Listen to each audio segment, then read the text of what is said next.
Good afternoon, everybody, and welcome to the ERCS Duos event. But today, we're past the qualifiers, all right? We've eliminated, I'd say, roughly 2/3 of our contestants who originally signed up for the tournament, and we're down to just the semifinals, which means two heated groups of 18 players. It's 9 teams each, and it's going to be insane today. I'm joined today, once again, by my good friend Gunner62. Gunner, how you doing today? I'm doing good. Hello, everybody. Glad to be back for another exciting day. Yeah, dude, yesterday was crazy. I can't emphasize that enough, and this is not hyperbole. This is not me gassing it up for no reason. Yesterday was probably the most intense group stage I've ever experienced here casting Eternal Return. Like, legit, like, all those groups were so stacked, and they all felt so even, and it was like, this is the qualifier stage? How is that even possible?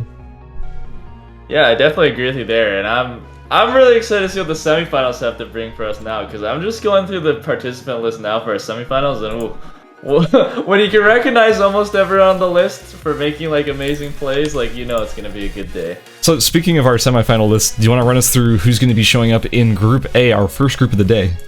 Yeah, sure. So our first group of the day will have, first team will be Nazimi and Mizrae. I mean, I think everyone knows them by now. Second team will be 200MS and Mystics 10. Third group will be Homecoming and Celeste. Fourth group will be Free Stratus and Lily Petal, although I think someone's subbing in for Lily Petal, although I'm not sure about that. Yeah, Lily Petal is currently dealing with the East Coast Storm, so I believe it's I'm Dominating who's subbing in for Lily Petal. And then our fifth team will be Absolute Terror and Suddenly Rats. Sixth team will be Alvin and Duke. And then 7th team will be Waterfudge and Pie Master. 8th team will be Everett and Passant. And our 9th team will be Ketosins and Coffee Copium. Yeah, so a lot of these teams showed up yesterday in the broadcast, and I'm personally completely unsure as to who's gonna get out of this group, because we have some of the heaviest hitters in all of Eternal Return, like, period, but especially within the tournament yesterday. We had Nazimi and Mizrae do extremely well in their group, very consistent play the entire time. I mean, the fact that we have Free Stratos and I'm Dominating, Nazimi and Mizrae, Homecoming and Celeste, as well as Waterfudge and Pie Master, these are all teams that did really well in their groups. In the same group is really saying something. Like, that is, to me, just what is so special about this tournament, is that even in the semifinal stage, you have the most stacked groups possible. And that's not even to say that semifinal B is not going to be stacked, because B is also completely stacked with crazy players, and we're going to see that right after we finish off here with Group A. Did anything from yesterday stand out to you in the duos meta? Was there any picks that really showed up and kind of surprised you? Because if it were just me, I would say there's some characters that showed up yesterday that even as a duos player, I didn't expect to see represented quite as much as we saw. I think the biggest thing, maybe it wasn't like super surprising, but I think the things that surprised me, or I guess I kind of misspoke there, but I think the things that stood out to me the most were like just the number of 11 picks. Like, yes. I didn't think it'd be that crazy, but just looking at like the engagements you could do with 11, and like just how disrespectfully it felt like you could play on 11 but still pull off like an amazing engage. Yeah, I feel like we'll see that today for sure, but like I'm wondering if people have even just like switched their team comps based on what people saw yesterday to go towards that a little bit. I was gonna say, I remember I was watching back some of the VOD yesterday to see kind of what people were saying about the different character picks and everything, and I saw a lot of people commenting the first few times we were seeing 11. They're commenting like, "Oh, they picked a low tier." Like, "Oh, dude, they're doing well with a low tier." And in my mind, I'm like, "Dude, guys, 11." Really good. She is not a low tier by any standard in duos. 11 is like high tier. And yeah, you saw the meta shifting as the day went. It started off with like no 11s, and then there were some 11s, and then there were way more 11s, and suddenly people were kind of picking up on it. Maybe it was just coincidence, maybe these teams had 11 prepared, but I also wouldn't be surprised if some of these 11 comps just sort of were spur of the moment, let's try it out because that seemed really strong. A character who I do think is actually not the highest tier, but showed up occasionally, I think in every single group, was Bernice. And I was excited to see Bernice showing up throughout the day. So I'm hoping we'll see some Bernice today, but I'm actually trying to think about it. Did any of our Bernices make it through? I don't think any of the Bernices actually ended up qualifying. I think maybe one of them did, but I don't remember, because I remember there was like a couple of Bernices there at the top of their groups at some point during the day, but I don't know if they made it or they just like got overtaken. Yeah, I mean there was one Bernice team that did end up like starting out in first, but then dropped to fourth right there at the end and didn't end up qualifying. But we're starting up with game number 1, so let's get right into it. First of all, we do have some interesting some interesting picks coming out here. Emma, Nikki, Eva, Sniper, Aya. Those are two combinations I honestly don't 100% expect. Eva, Aya together, I mean, they have a ton of range. They can zone and poke really, really well, but they probably suffer in third parties really hardcore. And like Emma, Nikki, like that's a pretty interesting comp. What do you think about that? Emma and Nikki is definitely the one that's standing out to me as like a surprise. I think that both Emma and Nikki are good, and I'm not here to say that either of them are bad, but it's not really a combo you see a whole lot of. And obviously, we're not surprised to see Suddenly Rats playing ISIL, but there have been no ISILs I've seen on stream anyways, outside of Suddenly Rats on ISIL. So that's a bit of a niche pick, even though you're not surprised to see it on that particular pilot.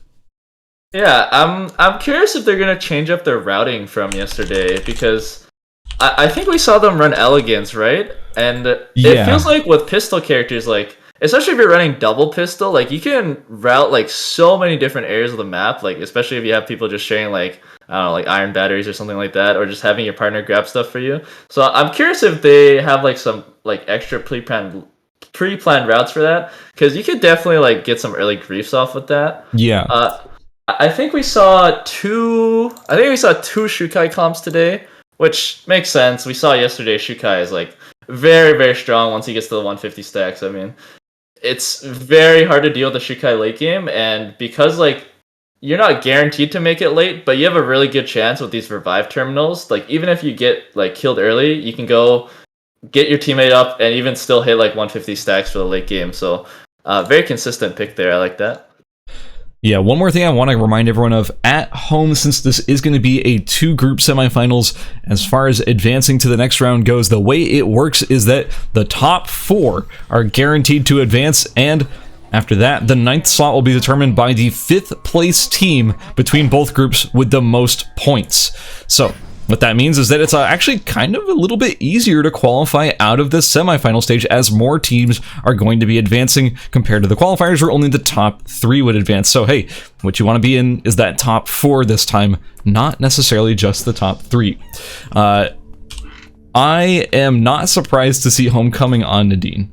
So Nadine and Adela is a composition that is a pretty storied and popular comp for duos and squad play as well, honestly. But yesterday, I don't remember. Did Celeste play Adela yesterday? Am I losing they're running Zahir and Sua. So this is a new pick we're seeing today. Well, that was their side comp, but I remember they did play Nadine at one point, but I don't remember I don't remember who Celeste was on. It definitely wasn't Adela. I don't remember it being Adela. Yeah, I actually don't remember the other one. Yeah, but the point I'm trying to make is that combination is really good. Adela Nadine is super, super good. Adela, in my opinion, one of the best duos characters in the entire game. Has great mobility, great utility, great setup, great poke, great burst, great everything. Like the character is just super, super solid. And Nadine, obviously, one of the best scalers in the game, really good damage, really good poke, really good everything. So I'm expecting to see a lot of good things out of them. And you mentioned the Shukai comps. These things scare me, man.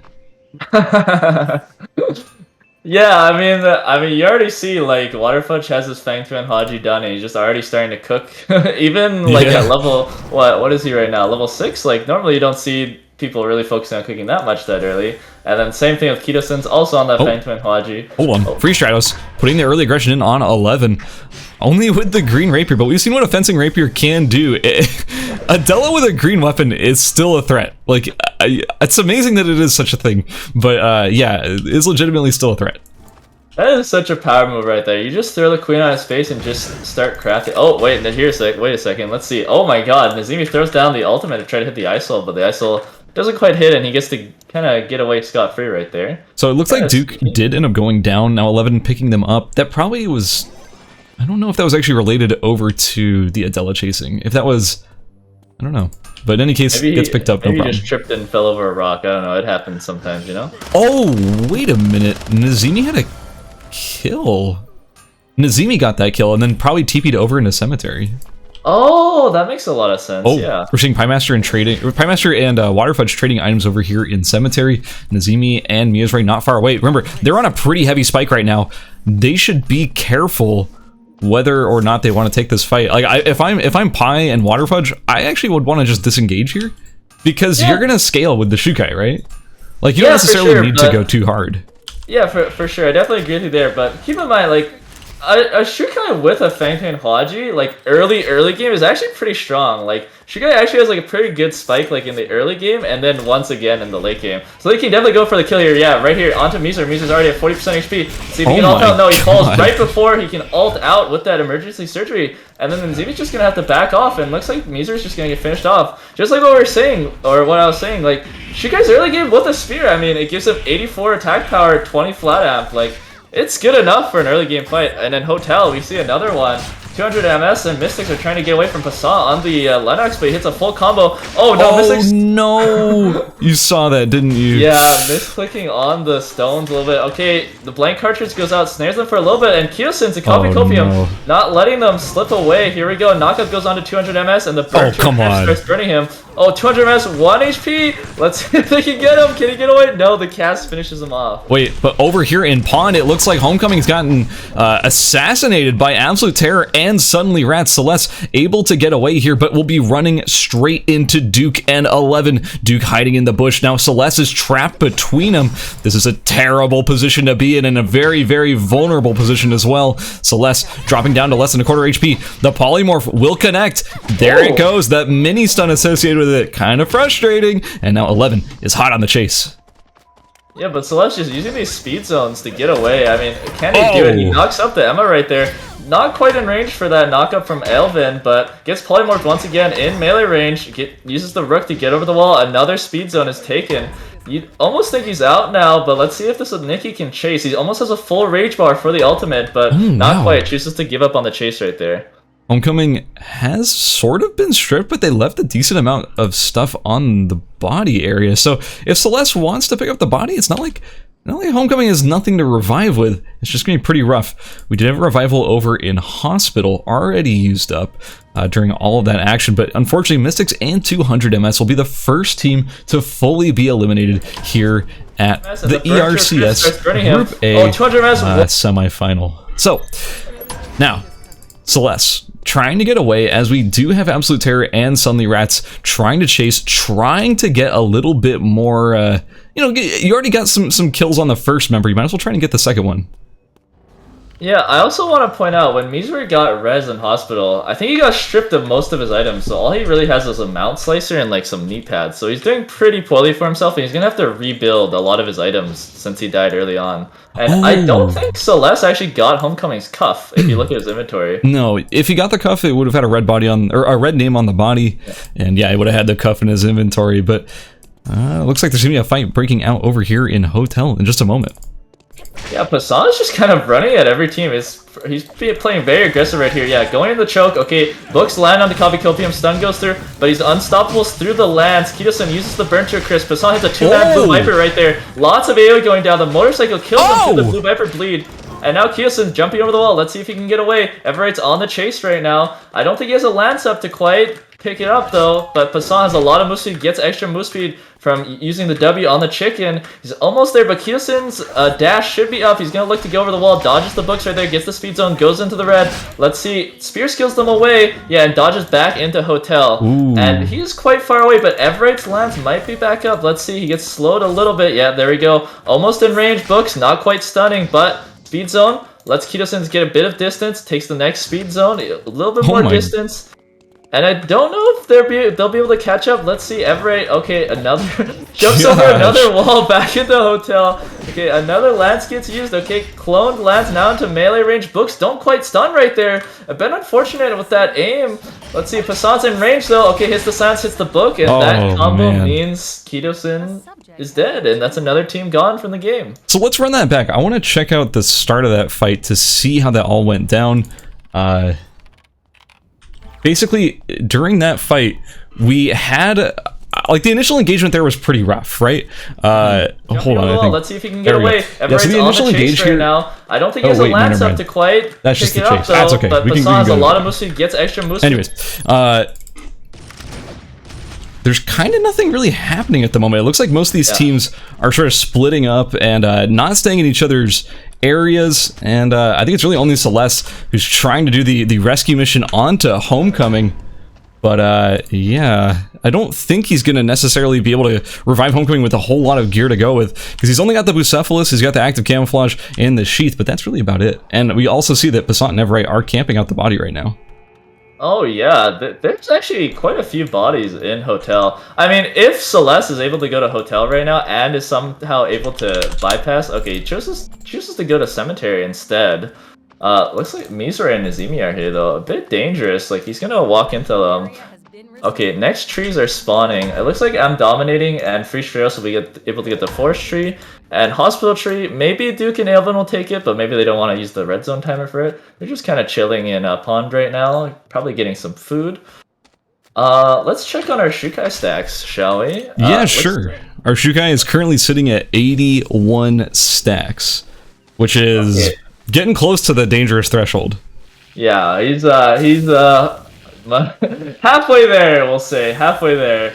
Once he gets that 150 stack mark, he'll be really, really strong. You can see the amount of heated oils he has in his inventory. He'll be able to pump up that number really high right now. He's starting to make some fish and chips, so I mean, you might even see him hit 150 stacks right now. I mean, he has like 5 fish cutlets and like, what is that? Like 8 French fries in his inventory. Oh, sorry, 10 fish cutlets and 8 French fries. Yeah, that's gonna be a lot of fish and chips. Okay, we can see that big number go up. Hold on. 118? 123. Riveting gameplay. Alright, well, we can check in on that later. First, we have Alvin and Duke about to run into them, though, so his little cooking session is about to be interrupted. Alvin getting a little bit split off. Emma now alone, but hey, the Burrito Crisp goes out, and it doesn't actually connect because of that change to that hat trick. Did manage to get away, but the charm, oh no, it does connect on a Duke, and Duke will go down. The disrespect just cooking on the body, man. That's just not okay. And while that was all going on, Celeste was able to res Homecoming in dock. I think Free Stratos and I'm Dominating saw that or heard it, so now they're trying to chase them down. Good for Homecoming though, he got his Bucephalus, or this Bucephalus was saved, so he has enough move speed to try to escape. And I don't think I'm Dominating and Free Stratos were able to quite figure out which direction they went, so they'll be able to get out of there scot-free. Looks like Nazimi tanks some red timer in Hospital to go grab the Tree of Life, so he's down to around 18 seconds. Oh wow, he actually just TP'd into a hotel without his teammate. That's a bit surprising. Mizore also having to run into the red right here to follow him a couple seconds later.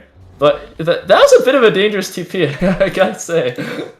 Oh, in an alley right now, actually, Alvin. Oh, never mind. Yeah, having lost their teammate, that's a rough position to be in. And we've seen that, again, there's only one revive point left at this point. And there's been constantly teams over in Hotel. They don't know that necessarily, but it's pretty much impossible to get any revives off. Plus, well, unfortunately, Duke's body is deep in the red zone and does not have the regeneration cuff. Passant and Everett on the chase onto Elvin. A beautiful hook in by Passant will be preventing Elvin from getting away. The Whiplash 2 interrupting the dash. It's going to be Elvin dropping, and another kill picked up for Passant and Everett. They're looking good with 4 kills at the moment. Not too bad. Oh my god, Homecoming dropped down to 20% HP doing wolves. Farming some defense mastery, I'm guessing.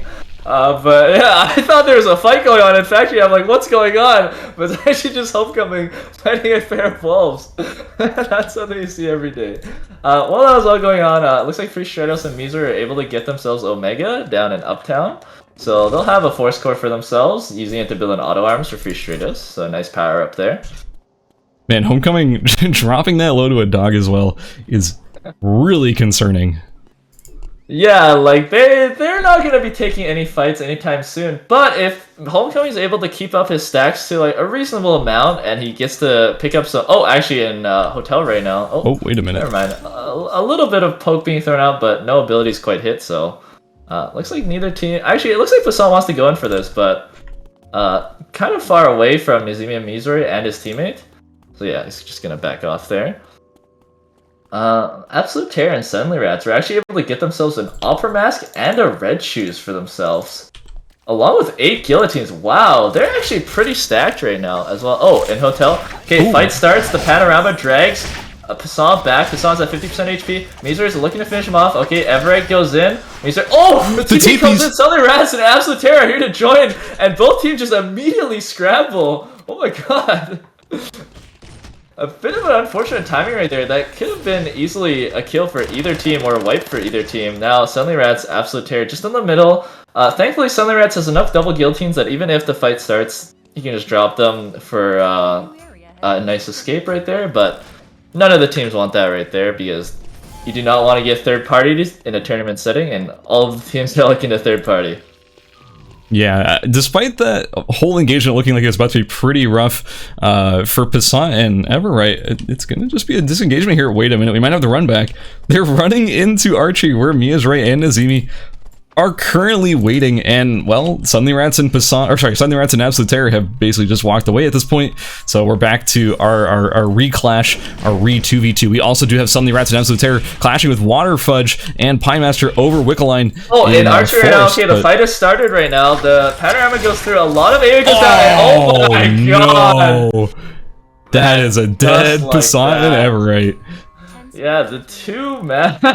They're just on top of each other. The Panorama drags Poisson back. Oh, never mind. The fight's starting in Forest right now. It looks like Heart goes through with a burn to a crisp. And that just takes out Absolute Terror just like that. I think I've seen this before, actually, in a previous group, but... 150 stacks, man. Once you hit that mark, you are just lethal. Yeah, for sure. And who... Is the Wickeline dead right now? What is... No, Wickeline's wandering around. No one has quite gotten her yet. We also do have I'm Dominating and Free Stratos pushing out Homecoming and Celeste over in the Dock Factory area. Looks like Pie Master and Water Fudge are probably the ones who are closest to getting Wickeline, the closest to securing that neutral map objective, but Wick is wandering towards Dock right now, which means that we are going to potentially see Free Stratos and I'm Dominating contesting that instead, but Pie and Water Fudge are making a beeline towards it, but it's on camera. They see it happening. Yeah, okay, so here we go. Water Fudge and Pie Master starting the Wickeline. I mean, Heart DPSs it fairly consistently, so it's already down to 40% HP, and it looks like nobody's going to contest this. So they're going to have a Wick buff for themselves, along with 2 medkits. A Mithril was dropped RNG from the Wickeline, and the VF Blood, of course.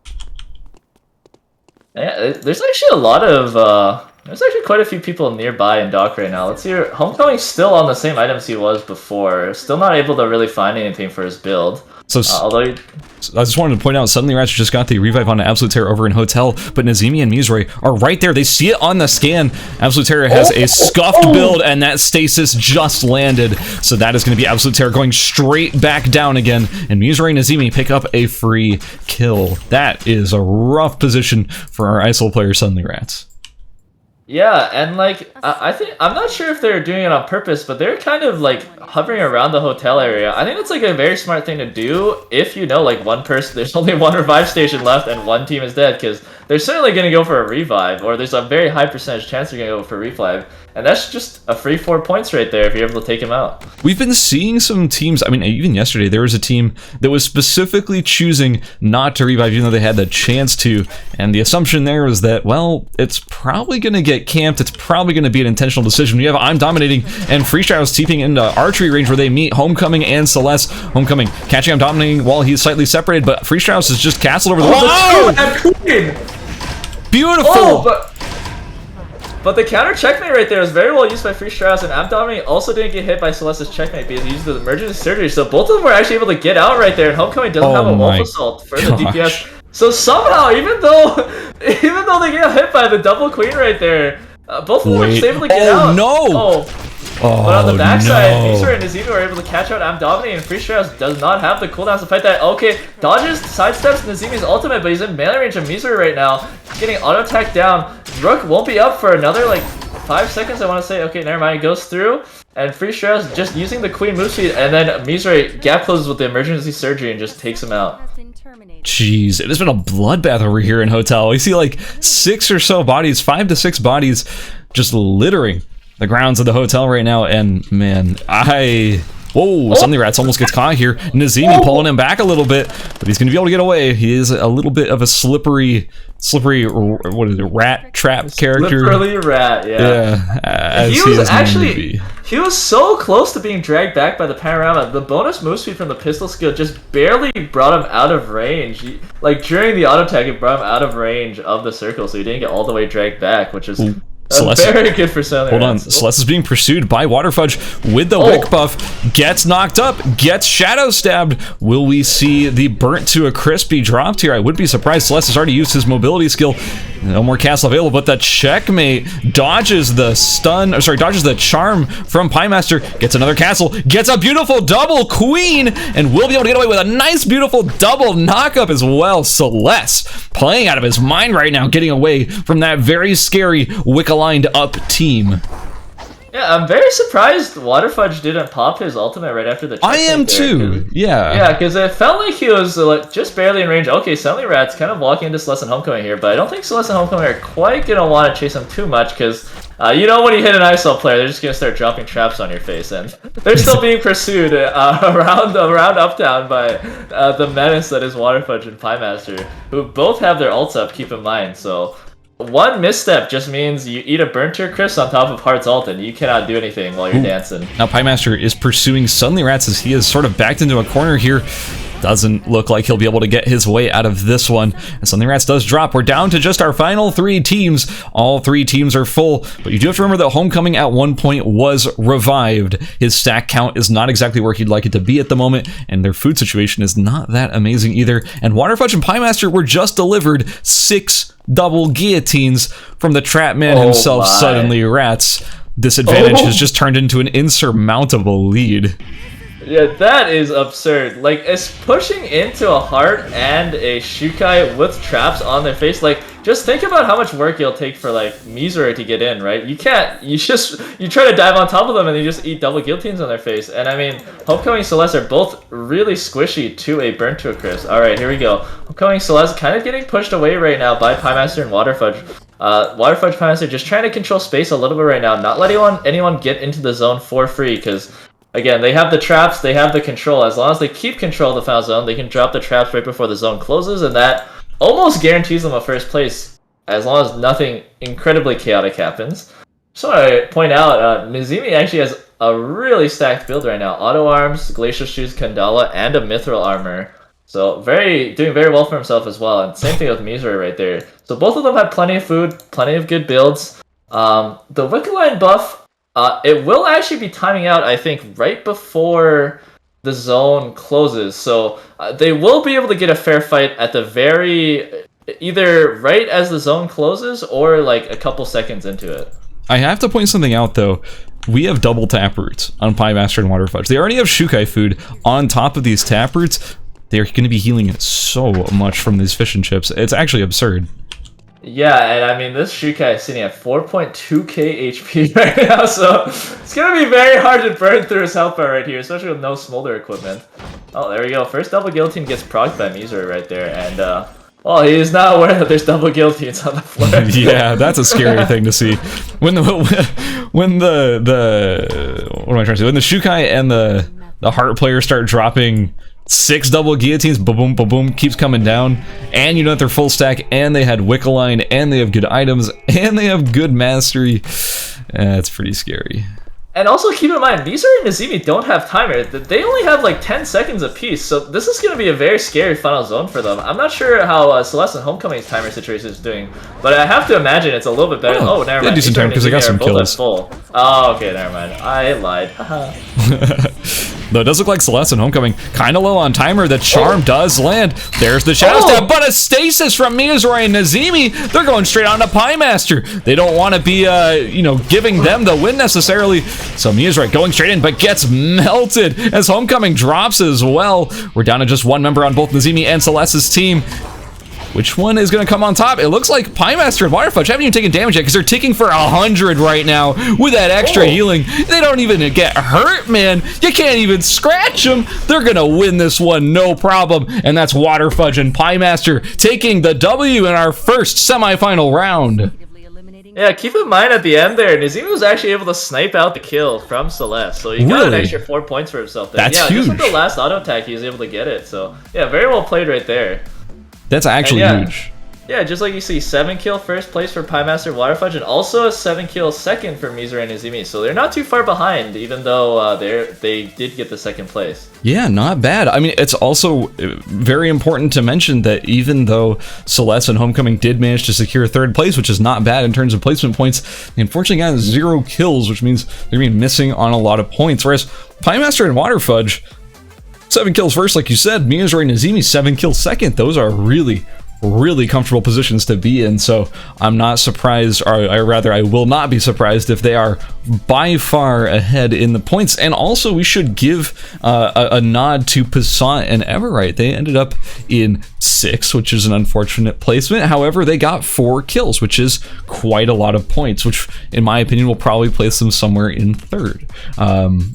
We do have the scores ready, so let's shoot on over to those. You can see where our players are currently standing. Gunnar, how are our players doing at the moment? Alright, well in first place, I think everyone expected this. Waterfudge No and surprise. Piemaster are in first place with 46 points. And a close second is Nazimi and Mizure with 42 points, as we were talking about. Third place, we have Everite and Passant at 21 points, correctly guessed by Scaz. And in fourth place, we have Absolute Terror and Sunny Rats with 13 points. Fifth place, not too far behind, is Homecoming and Celeste with 11 points. And then sixth place, we have Free Strauss and Am Dominating with 7 points. Seventh place, Keto Sins and Coffee Copium with 6 points. Eighth place, Aelvin and Duke with 3 points. And ninth place, we got 200 MS and Mystics at 1 point.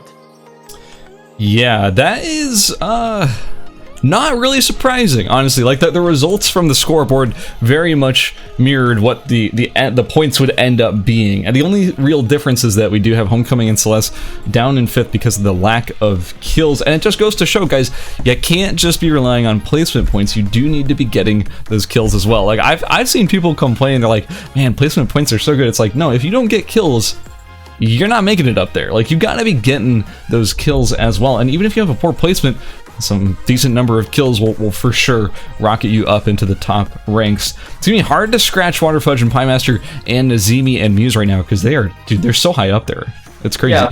46 and 42 is a very strong showing for the first game. I mean, yeah. Normally I think we see people usually make it to the next stage with, I think, like around like 60 points, right? Is like when you feel kind of secure. There's a chance someone overtakes you, but you feel pretty good about yourself. So doing this well in your first game has to feel so good, just like a breath of relief. Like, you can kind of just play like solid the next 2 games. You don't have to do anything crazy, and you know you'll probably make it out. Yeah, for sure.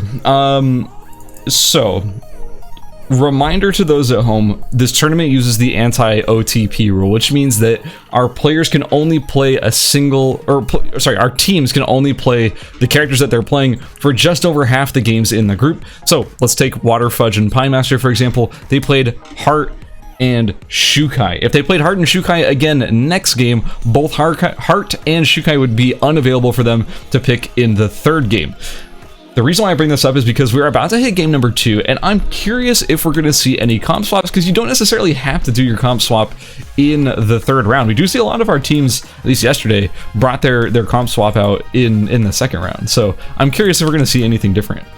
Yeah, the main thing I'm curious about is if Everite and Passant use their secondary comp first, because I mean, we all know Passant for being an Adela player, and he busted out the Lennox first. So I'm curious if he's going to stay with the Lennox, if this was just their plan, or if they're just going to switch it up to Adela plus something else. Yeah, I feel like, I don't know, they're very flexible players. Like, I feel like both Passant and Everite have a ton of characters that they can pull out because they're very, they're very good players. We've seen them play a variety of stuff over a variety of metas. So I wouldn't be surprised if they were going to bring out something strong. I'm also excited to see if Keto Sins and Coffee Copium are going to come up with something pretty big. I want to say, I could be completely misremembering, but I want to say Keto Sins was rocking some Eva yesterday, I think. Am I wrong? I don't remember. There was a lot. There's a A couple of Evas, so it's hard to keep them straight. But at the very least, they did have success on the Shukai yesterday, and I would love to see them have success on the Shukai again today, because they could use the points right now. Honestly, they could. I mean, a lot of these really good teams do have the opportunity to pop off. It's nobody's out yet. It's still anybody's game. We still have 2 more games to go. But yeah, like I'm excited to see what they're going to be bringing. Pretty much. Yeah, I mean. We all saw it only takes 1 game to get 46 points, so it doesn't feel too bad if you're at the bottom, although it does mean you only have 2 games to work with, but it's still possible. We've definitely seen it a lot, and I mean, almost every player in this tournament has probably had a moment when they're at the bottom in their group stage and then they're able to propel themselves up with 1 game, so yeah, not too scary right there. Well, we're getting into game number 2, so we're going to see if people do switch their comps up right here in the character select screen. I'm already seeing something different. I don't know if you're noticing what I'm seeing, but I'm going to mention I'm seeing Suddenly Rats on Luke, Absolute Terror on Nikki. So Luke, Nikki is a little bit different. We also are seeing 200 MS on Fiora. Oh, that's interesting. So they're going for like a really full dive comp. I think we saw this comp yesterday, Kathy Fiora. Like literally, like the speed at which you can burst down one person is so insane. And then like you can also meet up pretty early with Fiora. I mean, Kathy's weapon's pretty easy to build, and Fiora's build is like, I won't say quick, but like you get most of your items fairly easily. You're only missing like 1 or 2, and you can easily have your teammate also bring it for you. I also want to mention Passan and Everett on the Kathy and Adela, which they're pretty well known for. So excuse me, sorry. It looks like they were actually holding off on the Adela for the first game, and that's pretty smart because there's like 2 or 3 other Adela players in the first lobby. Yeah, and there's 3 teams I actually want to rapid fire talk about. Nazimi and Miyazroy. They ended up in 2nd place overall, 42 points, looking good. They already swapped their comp over to their secondary. They're running the Shuriken Hedgen, and I forgot what the second character is, but that is already a comp swap. Piemaster and Waterfudge are comp swapping as well. They're over on 11 and Alex. Oh, yeah. Have you seen a lot of 11 and Alex? I was watching them play earlier in the in-houses. It's disgusting. It's pretty. It's very similar to the Heart Shukai comp. It's a combo, yeah. So basically, I mean, for those at home, I assume you know what they're gonna do. It's gonna be like jump in, taunt you for 2 seconds, throw down the EMP barrage, taunt you for another like 1 second, and it's just like 1 person or 2 people will not be able to play the game for like 3 seconds. And in that time, they're eating the entire EMP barrage. It is absolutely disgusting. Also, we have Keto Sins. I was right. Yes, we have Keto Sins on the Eva, along with the 11 as the partner to that, which was a combination we actually saw quite a bit yesterday, and it's pretty decent. So I'm looking forward to seeing what Keto Sins and Copy Copium are going to bring out. Also, Duke and Aelvin, I do want to kind of give them a shout out. They did pretty well in the last game, considering the circumstances that they were handed. We had, I believe it was Duke got knocked down early by Nazimi and Miyazroy, but they're still able to recover and have a pretty good game. They've also swapped comps. Yeah, for sure. I mean, let's look. There's a lot of people kind of converging into school right now. Like both the Cathys had to come here. I mean, Mizuri had to come here. Passan was here. I think we saw 1 more person there as well earlier. So I'm curious if people are going to be missing stuff for their builds. We'll have to see because usually school ends up pretty contested. Also, I wanted to mention, I think the Alex is going to end up being like a Shuriken Alex with a Jade Charm. Because you see, there's already a vintage cards in his inventory, and he's going Crimson Bracelet, Uchiwa with Repaired Slippers. So it's very likely we're going to see like an Amp Shuriken Alex, and he's going to... I'm curious to see how that plays out, how much damage he'll be able to output. Oh, certainly. I mean, Amp Alex is something that we've seen in previous metas. It kind of fell out of favor a little bit after some of the changes to Petal Torrent, but I wouldn't be surprised if it was back, especially in this comp with the 11. Man, 11 is such an enabler for some really disgusting strategies, and yeah, I'm excited to see how they pull it off. Yeah, and it looks like Aelvin going for the Erendite build this time. We haven't seen this quite yet. He's going for like an Erendite kind of crit / like attack speed build, I think. And he's going to be meeting up with Keto Sins and Coffee Copium in Cemetery. Yeah, eating a little bit of poke, but not too dangerous yet.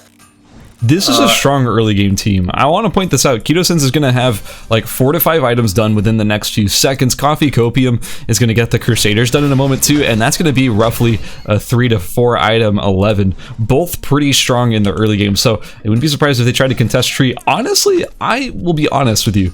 I have... Whoa, Mystics. Such aggression over here onto Everite. Doesn't turn into anything. Looks like it doesn't turn anything. Yeah, probably just because Everite can just... ult over a wall if it gets really scary. Oh, 200 MS is actually on the Volta Cleto version of Fiora. You don't see this too often, but it ends up in Beach, which means Mystics got to build Mount Slicer, which is nice. So the thing I was going to mention earlier was that last game, I didn't really pay too much attention to who ended up securing the trees.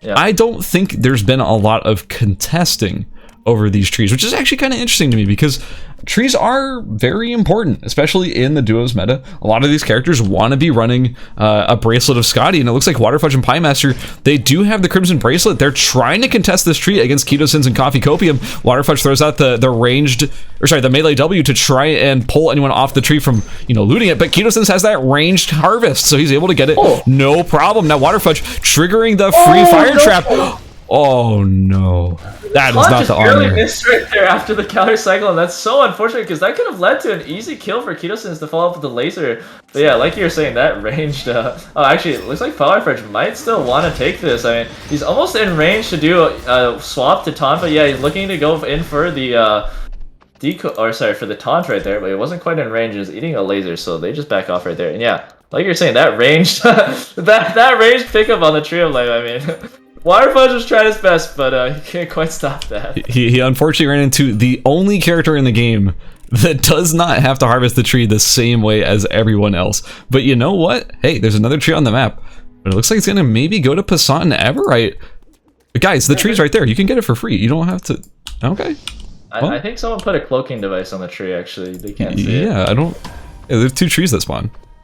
That's a bit unfortunate. But they clearly have just ran straight towards a target. They are going right in on Mystics and 200 MS. Yeah, there we go. Everite's starting it off, but besides the Queen Prep, yeah. Oh my god! Yeah, just follow him and takes him out before he can even, Mystics can even choose to use the emergency surgery to get out. Very well done there. That's 1 kill for them.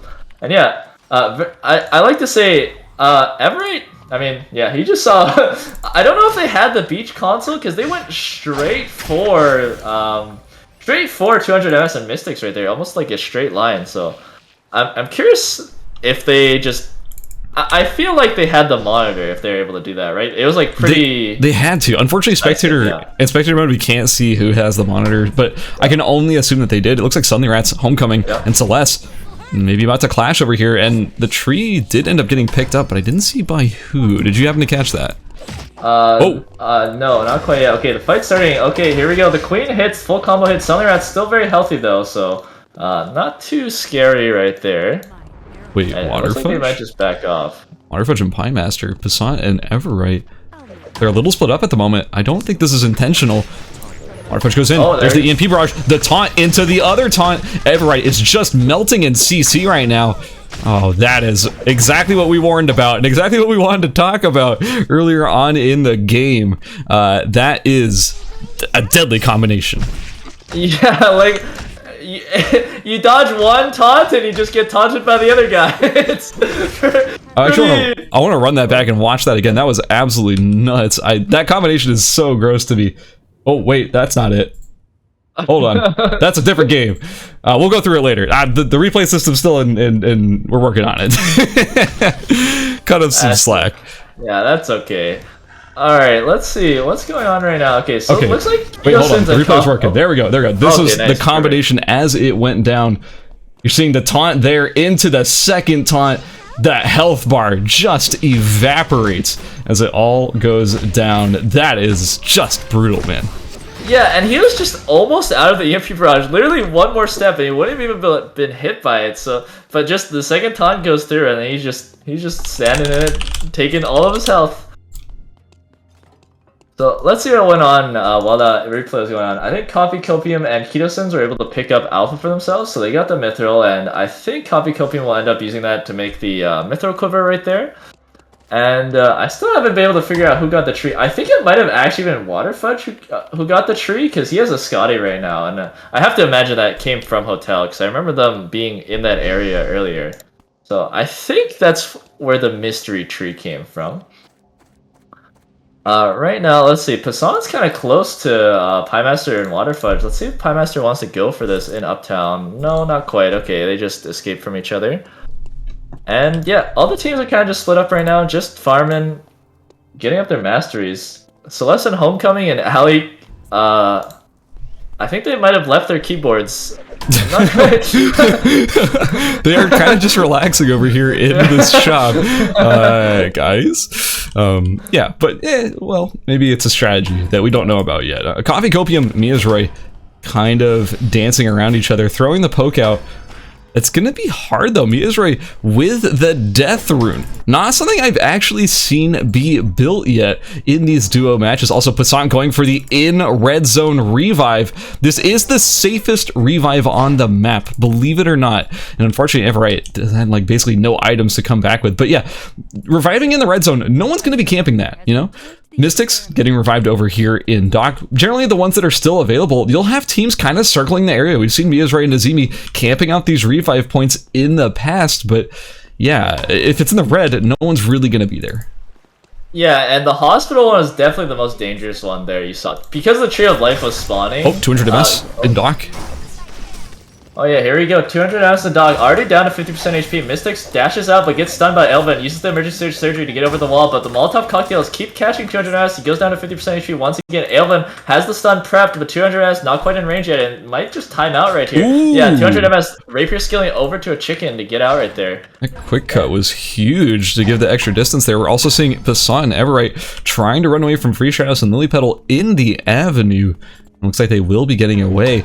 We're starting to see the power dynamic form in this game. We're starting to see which teams are bullying out the other teams, and with no Shukais in the map, it's okay for there to be the entire lobby still alive when we're almost about to hit day number 3, because no one is like overscaling with food stacking or something like that. You know what I mean? Like, there's no like weird inevitable I am going to win the game condition going on here, aside from maybe Homecoming on Nadine.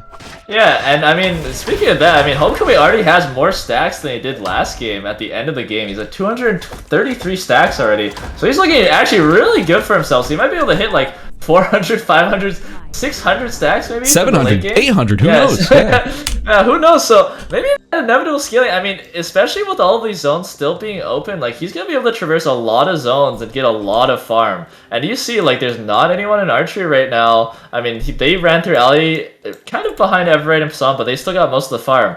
And they'll be able to go back to archery and re-farm those animals once they're back up. So Homecoming is actually in hospital right now. Yeah, the 5 moments go in, but Coffee Copium has no fear. And these are just getting lasered down. Okay, it's a 1v1 between Nazimi and Kiyosins. Pretty close right now. Queen is prepped. Nazimi has the move speed. Starts going for that res onto Mizori. Does not hit the Queen right there. Okay, gets hit by the knockup. Goes down very, very low. Kiyosins now throwing the laser. Nazimi is forced to use the checkmate and walk away. Now, Kiyosins starting to res Coffee Copium. Nazimi has to rest up in the bush, but now Coffee Copium is going to be able to get the full res off. And there we go. They're just going to finish off Mizori right here. Nazimi is not going to be able to 1v2 this. And Coffee Copium, I mean, he gets gone on. He loses so much of his health. He stays strong. He just says, hey, I'm just going to stand in front of you guys, taunt you, and my aim is going to laser you for all of your health. And we're going to win this fight.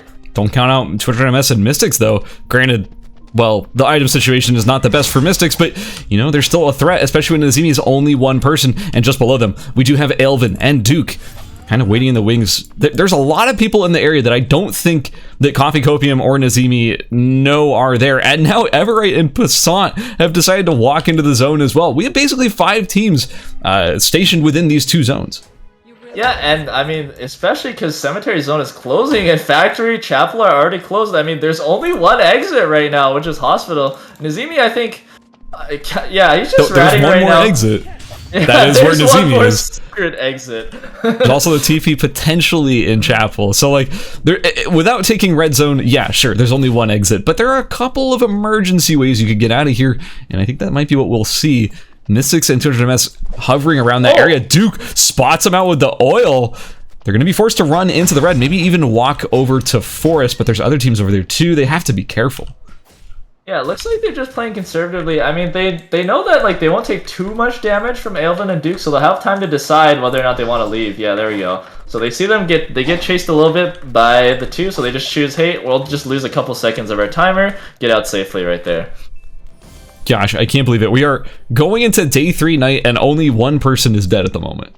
This is the safest. How are these teams not dead at this point? It's so shocking to me that these teams are playing so safe. Yeah. The Queen actually just barely ran out of timer again right there. Passant was looking for the Queen and then the Night Fork follow-up, but the Queen actually just ran out, so he just had a pawn to work with, so Absolute Terror wasn't actually stunned out there.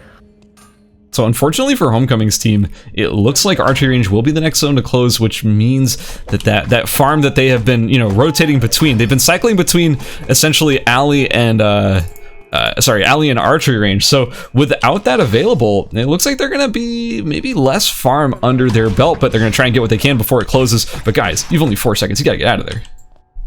Yeah, and I just want to point out, Homecoming was able to get an Archer of Toxis. I think he used the tree plus a Meteorite to make that. Passant and Everite fighting over this legendary chest in Avenue right now. Sunlight Rat's Absolute Terror. It looks like they're going to back off and give it to them. Wonder what's in this chest. It's actually a Chinese opera mask. So that's going to be pretty good for Sunlight Rats for your gap closing. Oh wait, engagement over here in Forest. Piemaster and Waterfudge engaging onto Aelvin and Duke, who had to run through the red zone of Chapel to make it to a safe area. But man, it is not looking good for them right now as they get CC'd from above. Piemaster flying on top of them. Here comes the extended taunt. That is going to be Aelvin stuck in place, unable to run away as Waterfudge goes for the pursuit onto Duke to finish off this team, but won't quite be able to catch him. Man, that DPS after the EMP barrage came through, I mean, they still had quite a bit of, like, sustained damage, even after the EMP barrage was used. You think, like, hey, they're at, like, 40% HP, they're, like, decently healthy. You'd think that, like, Piemaster and Waterfudge might not be able to bring them down, but, I mean, Piemaster has that Peacebringer on him, and then just, like, Waterfudge hitting that 2-man, I'm just gonna call it the suck ability. The 2 just kind of sealed their fate after that. A beautiful double suck. Oh yeah. Miazray with that Death Rune. I can't get over it. I really want to see Death Rune pop off. It's pretty cool. That new mechanic, Primordial Hex, being on Death Rune post rework. Pretty spicy. You also have Wickeline doing her ice skating impression as she travels through Avenue. Currently between the same 2 teams that were contesting her a moment ago, but neither has really decided to start it or commit to it in any sort of way. Vision is key, and we do see the full swing from some of the Rats to maybe engage, but he kind of just backs up. Yeah, they just kind of want to pull it. I don't know if they have the monitor or not, but I'm guessing, I mean, they know other teams are here, so they're just trying to pull the wick as far away as possible from the other teams. Hold on. In Forest, Piemaster and Waterfudge setting up for another ambush on this console, but they might be the ones getting sandwiched in a moment as both Everite and Passant are right above them. Yeah, Passant checking the bush with the Queen. I don't know if he quite saw Waterfudge and Piemaster, but I think they certainly heard him, and they can also just see the camera that's inside their bush that they're hiding in. So yeah, they take that out real quick. Looks like Absolute Terror is going to get Wick for free, by the way. No one's contesting it.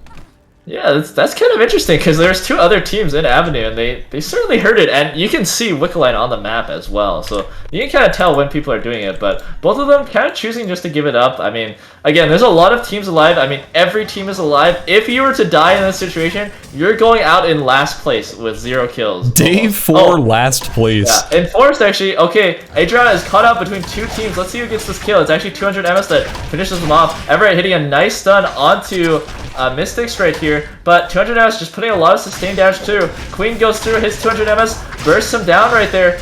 200 MS actually able to dash out of the checkmate, and Everett, same thing, uses the emergency surge to get out, but Piemaster uses the honor to get on top of him, knocking him. Dagger Skill goes through, but he gets taunted and taken out of the invisibility and gets felled just like that. Wait a minute, in Avenue, the amount of terrain that we've had available in this map is suddenly closing down, and the 17 players we had alive is becoming increasingly unsustainable. These teams are being forced to run into each other as we're seeing Coffee Copium and Celeste's team about to clash over here. Oh, the bullseye connects and it does a lot of damage. You're seeing why those stacks are so important, but 200 MS and the team chasing him are about to be involved in this fight as well. It is going to be non-stop battles as soon as all of these teams are forced into what few areas are remaining, especially as Alley and Pond are closing. Yeah, 200 MS was able to actually just get away with those speed zones. Oh, he's actually choosing to go for the Temple TP instead of the Alley TP. You see, both Celeste and Homecoming really think that 200 MS was going straight for the Alley TP, but 200 MS putting them a bit for a loop. Goes... Hold on. Bush camping, Passant and Everite. Coffee Copium walks right into it. Wait, he goes for the instant taunt. It doesn't connect at all. The beautiful suture coming from Everite gonna be knocking Coffee Copium into the wall, but it's not gonna be necessarily something they can follow up with. Yeah, Coffee Copium plumbing a bit of his abilities there, but it's fine because he's just regenerating most of his health from food right here. Kitosen's throwing down a lot of poke. Passant using the Swift Strides move speed to get ahead, but now everyone's come to play. So there's a lot of TP's in! Free Stratos! No. Man, that was so close right there. Just able to use the Rook to get over the wall right after that invulnerability finished. And now let's see who's going to come out on top, because almost every team here has some form of poke damage. I mean, of course, Homecoming with the Nadine. There's a bunch of, there's a Hyjin plus an Adela right here. There's an Eva right here as well. And Nazimi's just stacking Queens, maybe trying to recreate his, we don't talk about that over here. Never mind. But yeah, you're right. A lot of these teams do have a pretty good poker. Oh no, I'm dominating in Free Stratos. About to come over to this corner to see if anybody is hiding, and they're gonna spot 200 MS. Oh no, he tried to squeeze into the bush. Wait, did they not see him? There's no way. He doesn't know. Pepe laugh. Pepe laugh. Cheeky boy, 200 MS. Oh, but keep in mind that radar scan is coming in 45 seconds. Big engagement. Yeah, big engagement. I mean, the on-air from Piemaster gets used on the Sully Rats. He just squishes them down. I mean, there's just too much DPS coming out from right there. Absolute Terror and Absolute Terror and Sully Rats weren't able to do really anything. And Piemaster's build is looking really scary now. Oh my gosh, another fight's going on in Avenue right now. Coffee Copium able to get the full channel on the taunt onto Passant. So tanky right now. I mean, he's able to just have free raid almost. Yeah, eating that Queen off the Night Fork. Eva able to laser Everite down to almost 60% HP, but I mean, I don't know if Kitosins and Coffee Copium really want to all in right here. I mean, you can hear the pawns being dropped from Nazimi, even all the way from that bush, so... 200 MS got found out. That's unfortunate. Also, Piemaster and Waterfudge are being forced to go through the red as Forest is now closed straight into the awaiting arms of Homecoming and Celeste. This could turn into a pretty tough fight, but they're opting to just run away, not force the fight right here, because they know that if they do fight in this like back alley, anyone that third parties now has them in a corner. That is not a safe place to be. Yeah, and also keep in mind that they didn't really know if EMP Barrage was up or not. Like, if you're gonna fight them there, you're gonna eat an EMP Barrage, and even if you win, like, you're still gonna be low health during the third party. So it's like really scary to fight them there. Now, this is gonna be a chaotic final. I have to zoom my camera all the way out for this one, because there are 1, 2, 3, 4, 5, 6 full teams still alive here in this final zone. That's 12 players. And no one has any room to navigate. Coffee Copium and Kitosins have found themselves in a street. That is the safest place for them in that moment. That is not a good place to be. Yeah, and honestly, in situations like these, the people who have the most advantage are actually the people that stay outside of the final zone for the initial portions, because the people inside the final zone just get pelted from like 10 different directions. So I think we're going to see a lot of fighting outside of the red zone during the circle. Okay, Queen hits onto Coffee Copium right there. Full combo goes through, but again, he doesn't lose too much of his health. Laser goes through, takes out half of Passant's health. 40% HP right now. Coffee Copium looking to go in. Nope, cancels the on-air. Just looking to taunt Passant right now. Trying to get close enough. Here we go. The taunt hasn't gone through yet. Okay, taunt goes through, but he falls right there. Passant still 20% HP. Eva's looking to go in, but Kitosins does not hit the orb right there, and Passant is still healthy enough. Kitosins not having any laser or cooldowns almost brings down Passant right there, but not quite. Everite and Passant now getting third party by Nazimi. Nazimi throws out the Queen, but does not hit any part of his combo. Looking for the Rapier skill to hit Passant with right now.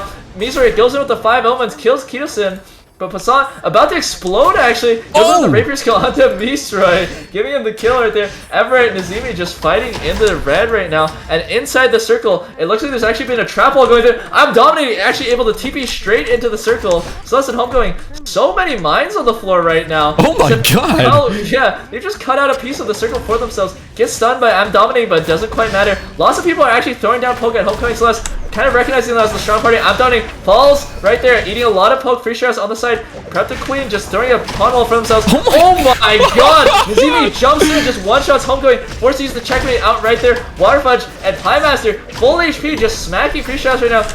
Celeste going with the checkmate. Maybe getting the kill onto Nazimi right there.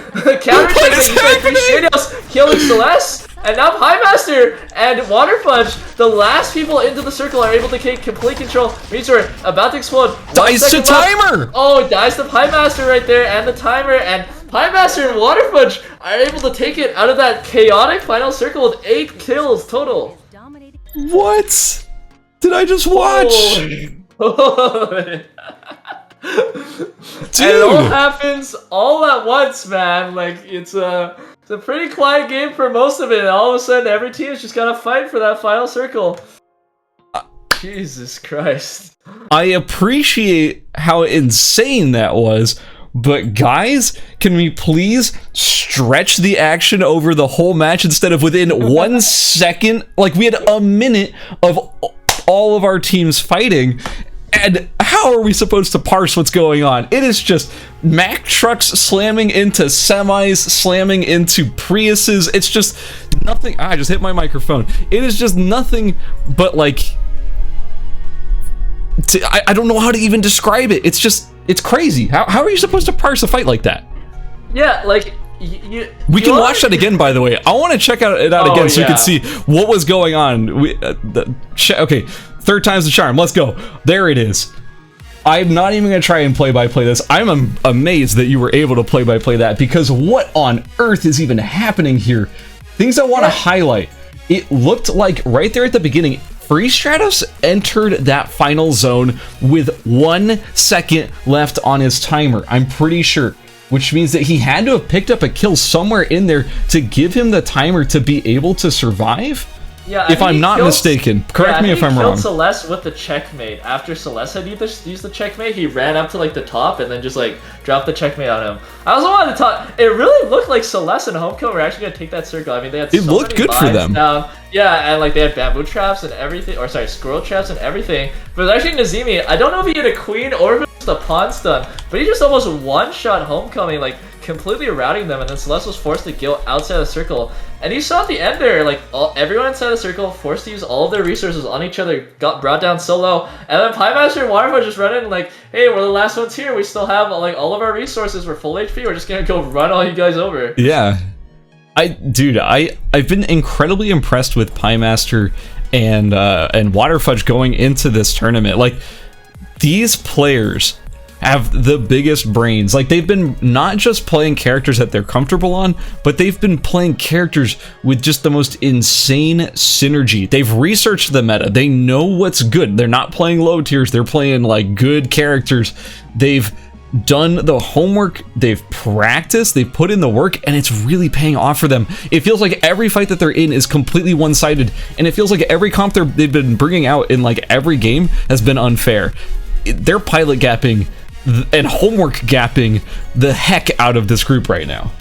Yeah, and it really shows, like, it pays to be flexible in duos and trios. Like, in solos, you really see it's just like the people who come out on top are usually like the people who are like really fine-tuned like one character, and then maybe they have a secondary character that they're like decently comfortable with, but like not, you can clearly see that they're usually not at like the top level of their secondary character. Yeah. But I mean, everyone knows like Waterfudge like has like almost the widest breadth of characters out of all like players of ERBS. And you can see that really pays off, because you just get to pick and choose like, hey, like, okay, like what comps are exactly not really being abused right now? I mean, do you really think like anyone else in the tournament is gonna run like Alex 11, right? Like, you get to abuse the fact that like you're probably like one of the only people that can pull stuff like this off in duos and trios way more than solos. Yeah, like I did not know that Piemaster had an 11. I knew that Fudge had an Alex. I did not know that Piemaster had an 11, and he has been one of the best 11s I have seen, maybe the best 11 I've seen so far in the tournament. Like, he is always on point with those jump ins. He's always on point with those taunts. We do have the scores ready, so let's go check them out where our players are currently standing. In first place, we have Waterfudge and Piemaster. No surprise there, having won both games 1 and 2. In second place, we have Nazimi and Miazroy, who have been playing very consistently, ending up in third overall in that last round, and having gotten second with like 7 kills in the first round. In third place right now, we have Everett and Passant. They've been also playing pretty well this whole time, and it's been paying off for them. In fourth, we have Free Stratos and I'm Dominating with 33 points. And then now we have a pretty big gap between fourth and fifth, a 13-point gap right now. Homecoming and Celeste with 20 points. In sixth, we have Absolute Terror and Suddenly Rats with 15. Seventh, we have Keto Sins and Coffee Copium with 15 points. In eighth, we have 200 MS and Mystics 10 with 8 points. And in ninth, we have Aelvin and Duke with 4.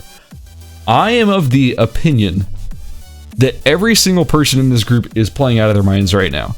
It doesn't matter if you're in first or last, you cannot be navigating a group like this and expect to get anything done or survive nearly close to the end without being an insane player. So everyone who's currently in this group is playing extremely well. It's just, you're being put up against the best of the best, and they are bringing their A game right now. Like, Piemaster and Waterfudge look untouchable at the moment. It's insane.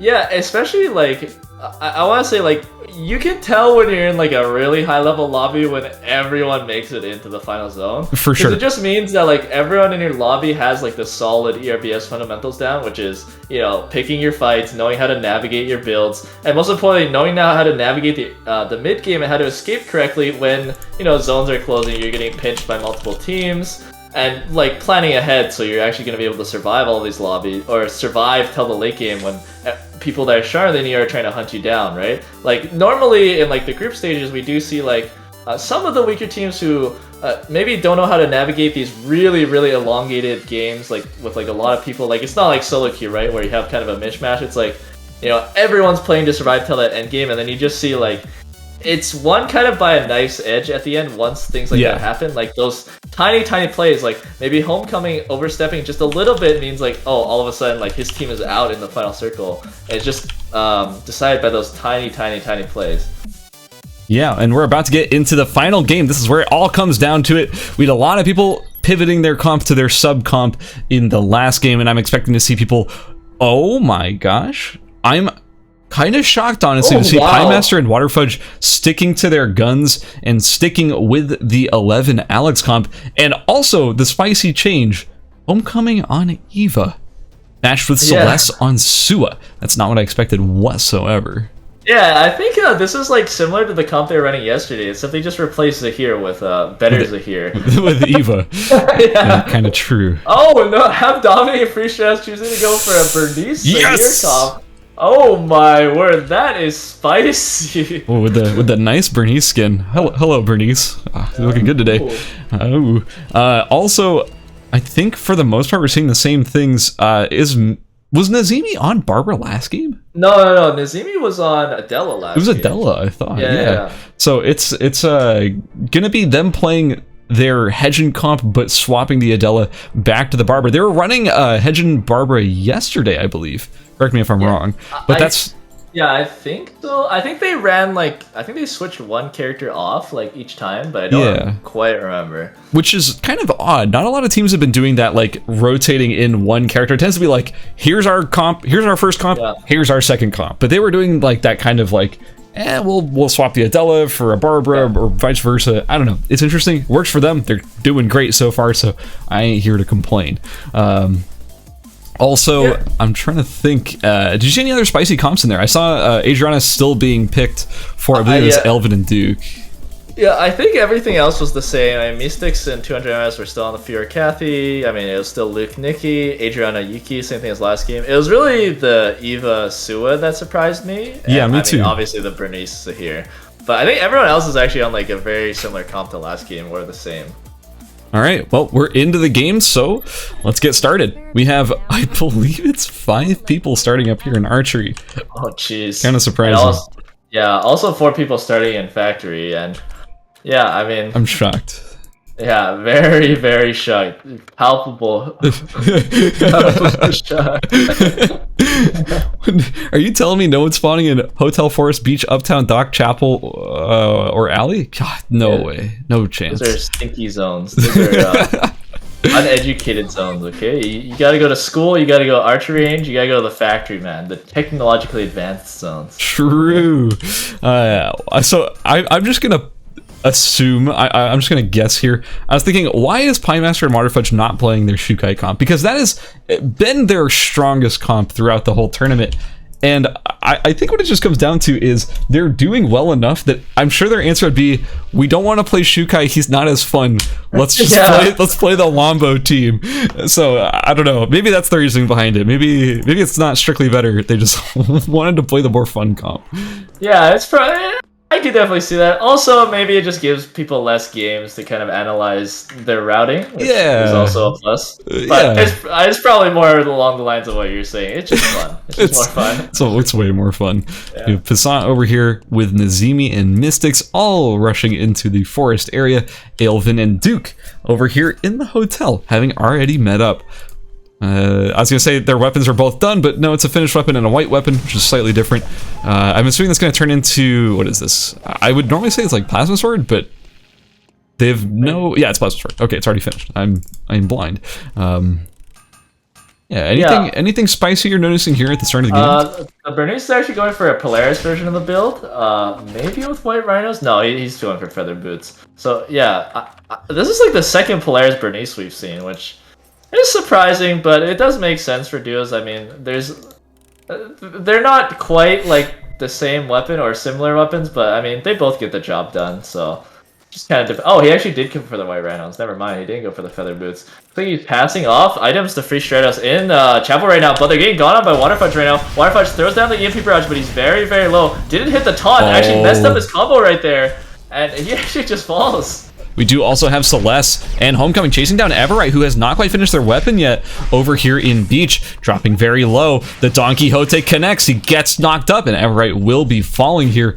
Nicely done by Homecoming and Celeste, playing around that rock quite well. Waterfudge really is just dead here. Kind of surprising. First time we've seen them really dropping down here in the semifinals. Yeah, I mean, it's just a bit of a whiffed combo. He was kind of feeling himself going for like a bit of a 1v2, but it's a bit unfortunate there, but it's likely he'll be rezzed up and then be fine for the rest of the game, although maybe a bit poverty if they're able to steal his weapons. I mean, even if I'm just gonna throw this out there, even if Piemaster and Waterfudge get eliminated 9th place, 0 kills right now, I think they're in good shape. Having won the first and second game with a ton of kills, I'm not too concerned about their chances of qualifying, but you gotta keep it up. You gotta keep strong, or else people are gonna feel a little bit more confident against you and find your weaknesses. Yeah, for sure. I mean, I don't think I've ever seen someone with 90 points not make it out of a group, but I'm willing to be surprised. Yeah, I don't think we're gonna suddenly see 4 more teams with 90 plus points, and then also be able to lose the 5th place tiebreaker. But yeah, you never know. You never know. Maybe if someone gets downed and revived like 10 times. Yeah, and and it has to be natural, because if they do it too much, then that'll trigger the rules to be like, guys, what are you doing? That's not legal play. Piemaster is actually just able to solo get the Sentry right now. Yes. This is some illegal activity, I see. This is the protagonist part of it. You know, you lose your mentor at the start of the game, but then you get powered up about halfway through. Yeah, this is all part of the arc. And then you like flashback to when you're playing Heart in the group stages and you weren't able to get a single tree. True. Coffee Copia. Oh, wow. Hitosin actually doesn't have any boosts right now. I think he wasn't able to get, I'm guessing it was tights, so yeah, he's pretty slow. That build normally goes for straight jackets, actually, so missing the slippers. Got the cloth in inventory plus the ash, just missing the slippers. Maybe that's why they're pathing towards Avenue. Would be my assumption, but who knows?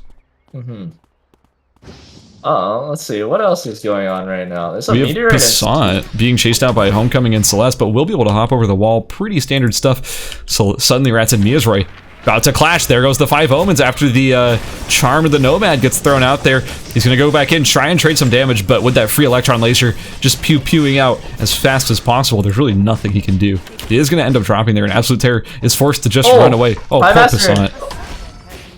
What's up with... Sorry, Piemaster and Dog just died to Free Stratos and our resident Bernice player, and Passan's also getting chased down, yeah, and up down, forced to use the checkmate to get out right there. But the Lances are following, he's pretty close. Extended Rook gets used, almost out of range, but not quite. Okay, books don't hit. Queen will be prepped soon for the extra move speed, but Celeste is still on the hunt. Did manage to get the regen cuff, I should point out. So if they do get to a revive station, and all 3 of them are still on the map, there's a good chance Everett and Passan could be back in this game, and that's important too because they're on the bubble. Homecoming and Dog actually just TP'd in a very bad situation. He's in the corner against I'm Dominating and Free Stress. Oh, dashes past the tornado, but it's taking so much of his health. Tries to laser down I'm Dominating, but it's not enough. And I mean, he TP'd there to try to cut off Passan, but it ended up spelling his doom, and he just gets executed by the Bernice right there.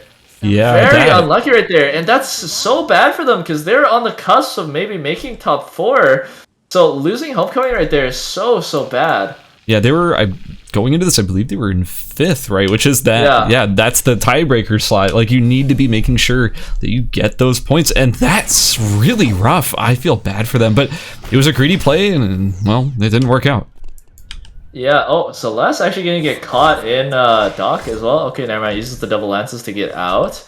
Passan actually, I think, went for a res in Hotel, but got pushed out because there's 2 teams there.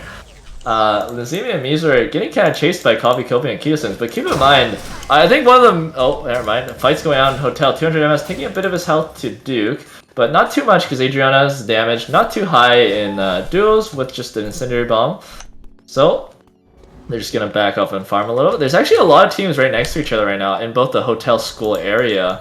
Maybe a fight will go down here, although if multiple people get the monitors and see each other, most likely people won't want to get third party. Celeste and Doc's actually going for the cuff right now, but I'm Dominating and Free Strauss were able to sniff him out, and they're going to try to cut him off right here. Yeah, I'm Dominating going from the left, Free Strauss going from the right, trying to cut off Celeste right now. Trap goes down, Celeste sidesteps it, but now I'm Dominating is in his face, trying to block the lance right now. Okay, Celeste sidesteps the other way. Oh, and he's able to lance through the tornado. Oh, but the Ebola hits him, and that's doom. That spells doom for Celeste.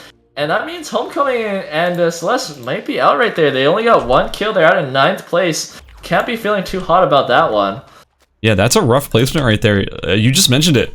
That's going to be tough. I don't know if they're necessarily going to be able to qualify from that position. I feel for them. Ailman going in right now, stuns Mystics. Mystics immediately uses the emergency surgery to get out. 200 MS also dashing, but Ailman's not done. Preps the stun, but not quite in range right there. Again, there's still a lot of teams kind of converging now on the Forest Beach area. Keep in mind, Alpha's still up in Uptown. It's very easy to leash Alpha into Beach if someone were to want a free Mithril. Okay, Tree of Lives are spawned. It looks like Mizore and Nazimi are actually camping the hospital tree, waiting for someone to take it, and then are looking to all in with the 5 Omens. Let's see the Absolute Terror. Oh, he puts down a telephoto camera, so he gets seen, but Mizore, yeah, not quite in range, so Nazimi just starts channeling. Looking to build a Scotty for himself for that double Glacials plus Cabana setup. Passan and Everett might also be setting up for the Forest Tree for a kill right here. Yeah, Everett, low level right now actually. Not a lot to his name. He doesn't have a lot to his build because he just got rezzed recently. So yeah, a bit overconfident there, I think, going in for the looking for the potential engagement there. I mean, if you can get the tree for free, you might as well at least like show up to the party and be like, hey, is the tree there? Is anyone gonna take it? And Doc right now, pretty sure I'm Dominating, maybe setting up for a kill. Nope, never mind. I'm not sure if Passan saw them or if just decided to go the other way. But they could have Chapel Console. They're playing kind of coy. They're being a little shy here. They're trying to come in here, maybe chase them out. I mean, if they saw the items on Everite, they would probably be like, whoa, wait a minute. This is a free victory. We can kill them off right here. Yeah, they are very much aware of them being here. Gonna be forcing them into Cemetery. And that's going to be some timer burned down for Everite and Passan. Passan already fairly low. And Everite for sure going to be losing some timer as well. Yeah. I mean, I'm Dominating Free Share just hitting them over the wall, giving it a little love tap and scaring them off into Cemetery right there. It looks like Omega will be spawning in Factory, so we might see some teams setting up for that if they want the 4 score. I mean, actually, it looks like I'm curious to see if there'll be 2 teams fighting for it, because I think Absolute Terror and Silly Rats would be able to get it pretty risk-free. Actually in hospital, yeah, engagement. Everett using the emergency surgery immediately gets out before a single omen hits him. Fear is not procced on him, but he's pretty slow. All he has are the hiking boots right now, and Nazimi has the glacial shoes. So he starts lasering him one time right there. Nazimi's still on the chase. Mizori's teleport will be back up soon, so Everett's gonna have to get out. Okay, Mizori jumping over the wall, hits the stall onto Everett, but does not hit the snare. Fear goes through, Nazimi hits the ult on him, and that's it. Everett is dead once again. Yeah, that is going to be Everett falling. It's unfortunate. I mean, like, you look at the items, you just...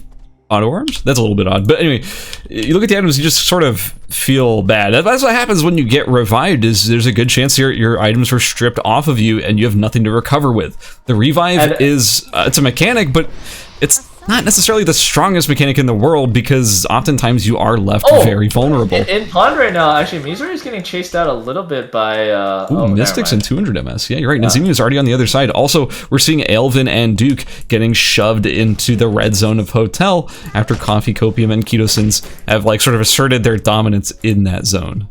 Tellurian Timepiece. Interesting.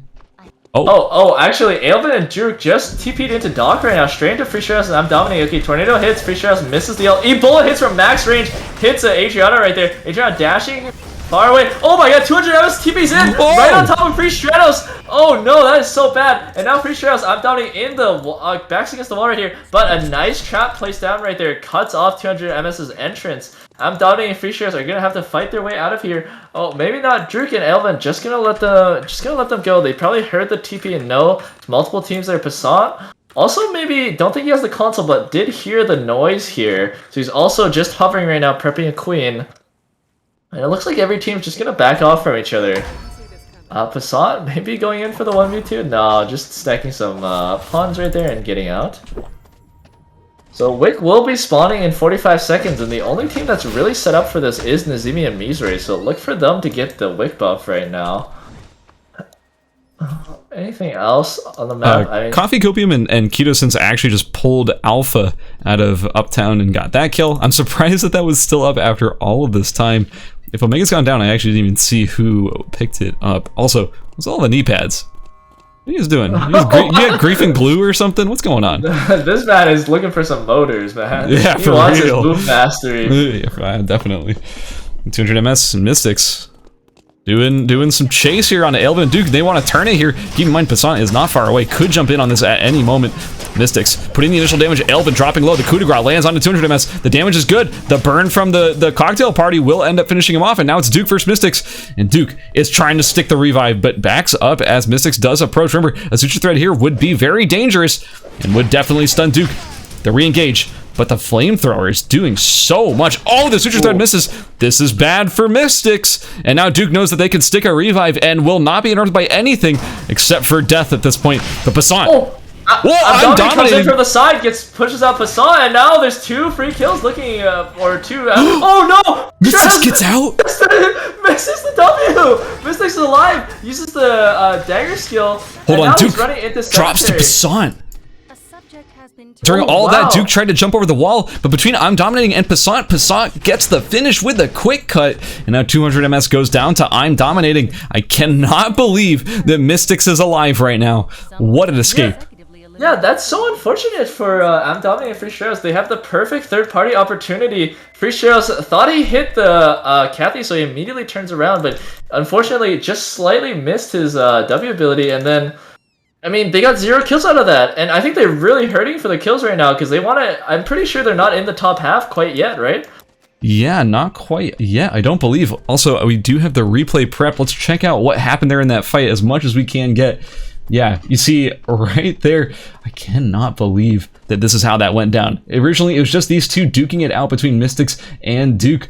But as I'm dominating and Free Stratus arrive, It ended up being a rough situation for them. Mystics, though, just barely getting out. And then right there at the bottom side, Duke getting tagged by the Bola and then being stuck between Passant and him and I'm Dominating. That's a rough position. Back to the main game, though. Mystics currently about to walk into a fight between these two teams, Coffee, Copium, and Ketosens. Ketosens will drop to the Tornado. It looks like actually it's Free Stratos that might have picked that kill up. Now Absolute Terror drops. Mystics dropping low. I'm Dominating and Free Stratos are just running over this lobby right now as they are just annihilating every single team that walks in their path. 7 kills between them. Bernice looking cute right now. Yeah, I mean, Misra and Azimi might have gotten themselves like almost every rare item on the map, but I mean, Free Stratos and I'm Dominating are getting all the kills on the map, so they're playing themselves pretty far up, and they might already be in the top 5. We'll have to see after this game if they're able to get the placement points or we'll have to see if they can finish off the rest of the people in the lobby and make it with the placement points, or if they might fall early. I was going to say, there's very few full teams left. There's just the 2. You have Free Stratos and I'm Dominating, obviously. We just talked about them. They're doing great. Nazimi and Mizroy, however, they picked up Wick. They have great RNG items. They have like an almost fully transitioned build for Barbara over here with the Magic Stick, the Bracelet of Scotty Glacial Shoes, and Cabana. You couldn't ask for a better kit at that point, except for like, I don't know. I can't even, like, what would be better? A gun buy? Maybe? Not even that. Yeah, Sanguine gun buy, and I don't know. Kundala. It could be a Kundala, sure, why not? Sure. The point is, that's one heck of a build. Right now, there's actually a fight going on, a 1v1 between Coffee Copium and Sunny Rats. Looks like Sunny Rats, hits the basket as well, but does not hit the Luke ultimate. And now Sunny Rats didn't have the gap closer because he missed the soap. I'm gonna cut. Yeah, there's a little shampoo bottle. It's not that. Yeah, I believe it's called Clean Sweep. Am I mistaken in that? My trivia knowledge coming in handy? I want to say it's called Clean Sweep. Maybe that's the reactivation or something. Oh, that actually is. It actually is called Clean Sweep. I thought that was the W for a second. Wow. God, I would do so well on a trivia-related show for this game. Yeah, I'm Dominating, and Free Stratos trying to catch Coffee Copium, but he used the research. Oh, he used the research speed boost. Okay, here we go. Misore going straight in. Oh, gets his ultimate, catch the tornado, and Misore going down so low. Now it's just 1v2 between Barbara and Free Stratos. Oh, Barbara can't really do it. Does not have the damage outburst. I'm Dominating. Bad skill whiffs right there. And now I'm Dominating. Just brings Nazimi so low. And there we go. Man, that tornado is so crazy. Cancels Misery's 5 omens. That is huge for I'm Dominating and Free Stratos. 2 more kills, and the only full team and the strongest team on the map have been wiped off the board. Let's check that one out again. I want to see that interrupt. That is the most important part of that fight. Mizroy goes in, and the tornado interrupted that 5 omens channel. That is exactly what you want if you're I'm Dominating and Free Stratos. Beautifully played engagement, and of course the Bola followed up. Their damage was all there. Yeah, we don't pay attention to that Q though. That didn't matter. That was, the rest of the fight was great. Just don't look at that part. Yeah, like that. I mean, if that 5 omens were to actually hit, even if none of the omens hit, like that would have turned the fight completely, because Free Stratos literally lived with a sliver of HP. He was just outputting so much DPS while that was all going on. And also, if the Fear was able to hit on I'm Dominating, I mean, he was just dead right there. God, yeah. What an engagement. So Hedgen is so good. That's not up for debate. We know Hedgen is insane, especially in duos, especially... and I'm there right now. Sunny Rats and Coffee Copium are about to run it back, actually. Oh my god. Sunny Rats has the Clean Sweep onto Coffee Copium, slows him down. Coffee Copium turning it around with the Calorie Cyclone, but the DPS is not quite there. This time gets hit by the Luke ult, gets bat skill. There it nice is. Combo right there. Sunny Rats pulling it off that time. He didn't quite get the combo to land last time, but this time, there it is. Nicely done. Unfortunately, though, Coffee Copium will be taken out of the game. 0 kills. The placement's not bad, though. We'll see if that's enough for them. I was going to mention earlier before that fight broke out, Hedgen really good in team modes, but the counterplay is definitely to interrupt that channel before she's able to like get in and burst your entire team. I don't know if that was intentional, that tornado that was thrown out by Free Stratos, but I want to believe that it was.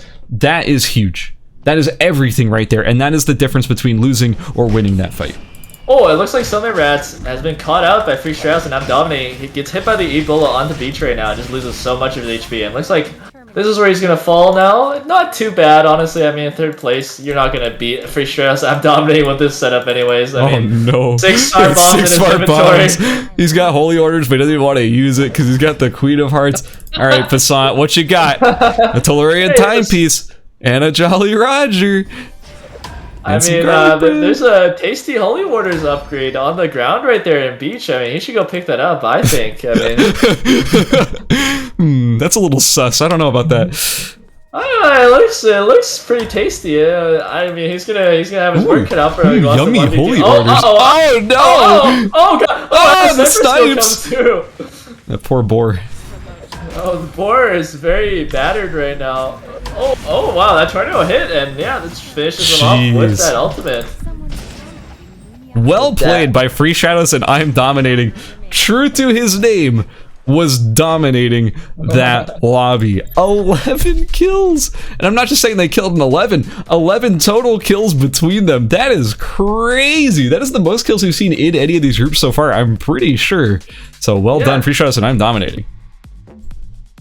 Yeah, pretty well done there. Actually, I'm curious. Bernice. Correct me if I'm wrong. Wasn't Am dominating a Zahir player at some point? I thought I'm dominating from what I've known of him as a player. He's mostly been a Leon player. Like, he's been really into Leon for a while. Maybe at one point he was Zahir, but I just remember him for Leon. Yeah, same. I think he might have been a Zahir player like before Leon, but I'm not 100% sure. It might have been a while ago, but yeah. Very well done there. Like 11 kills certainly brings them to the top 5, I'm guessing.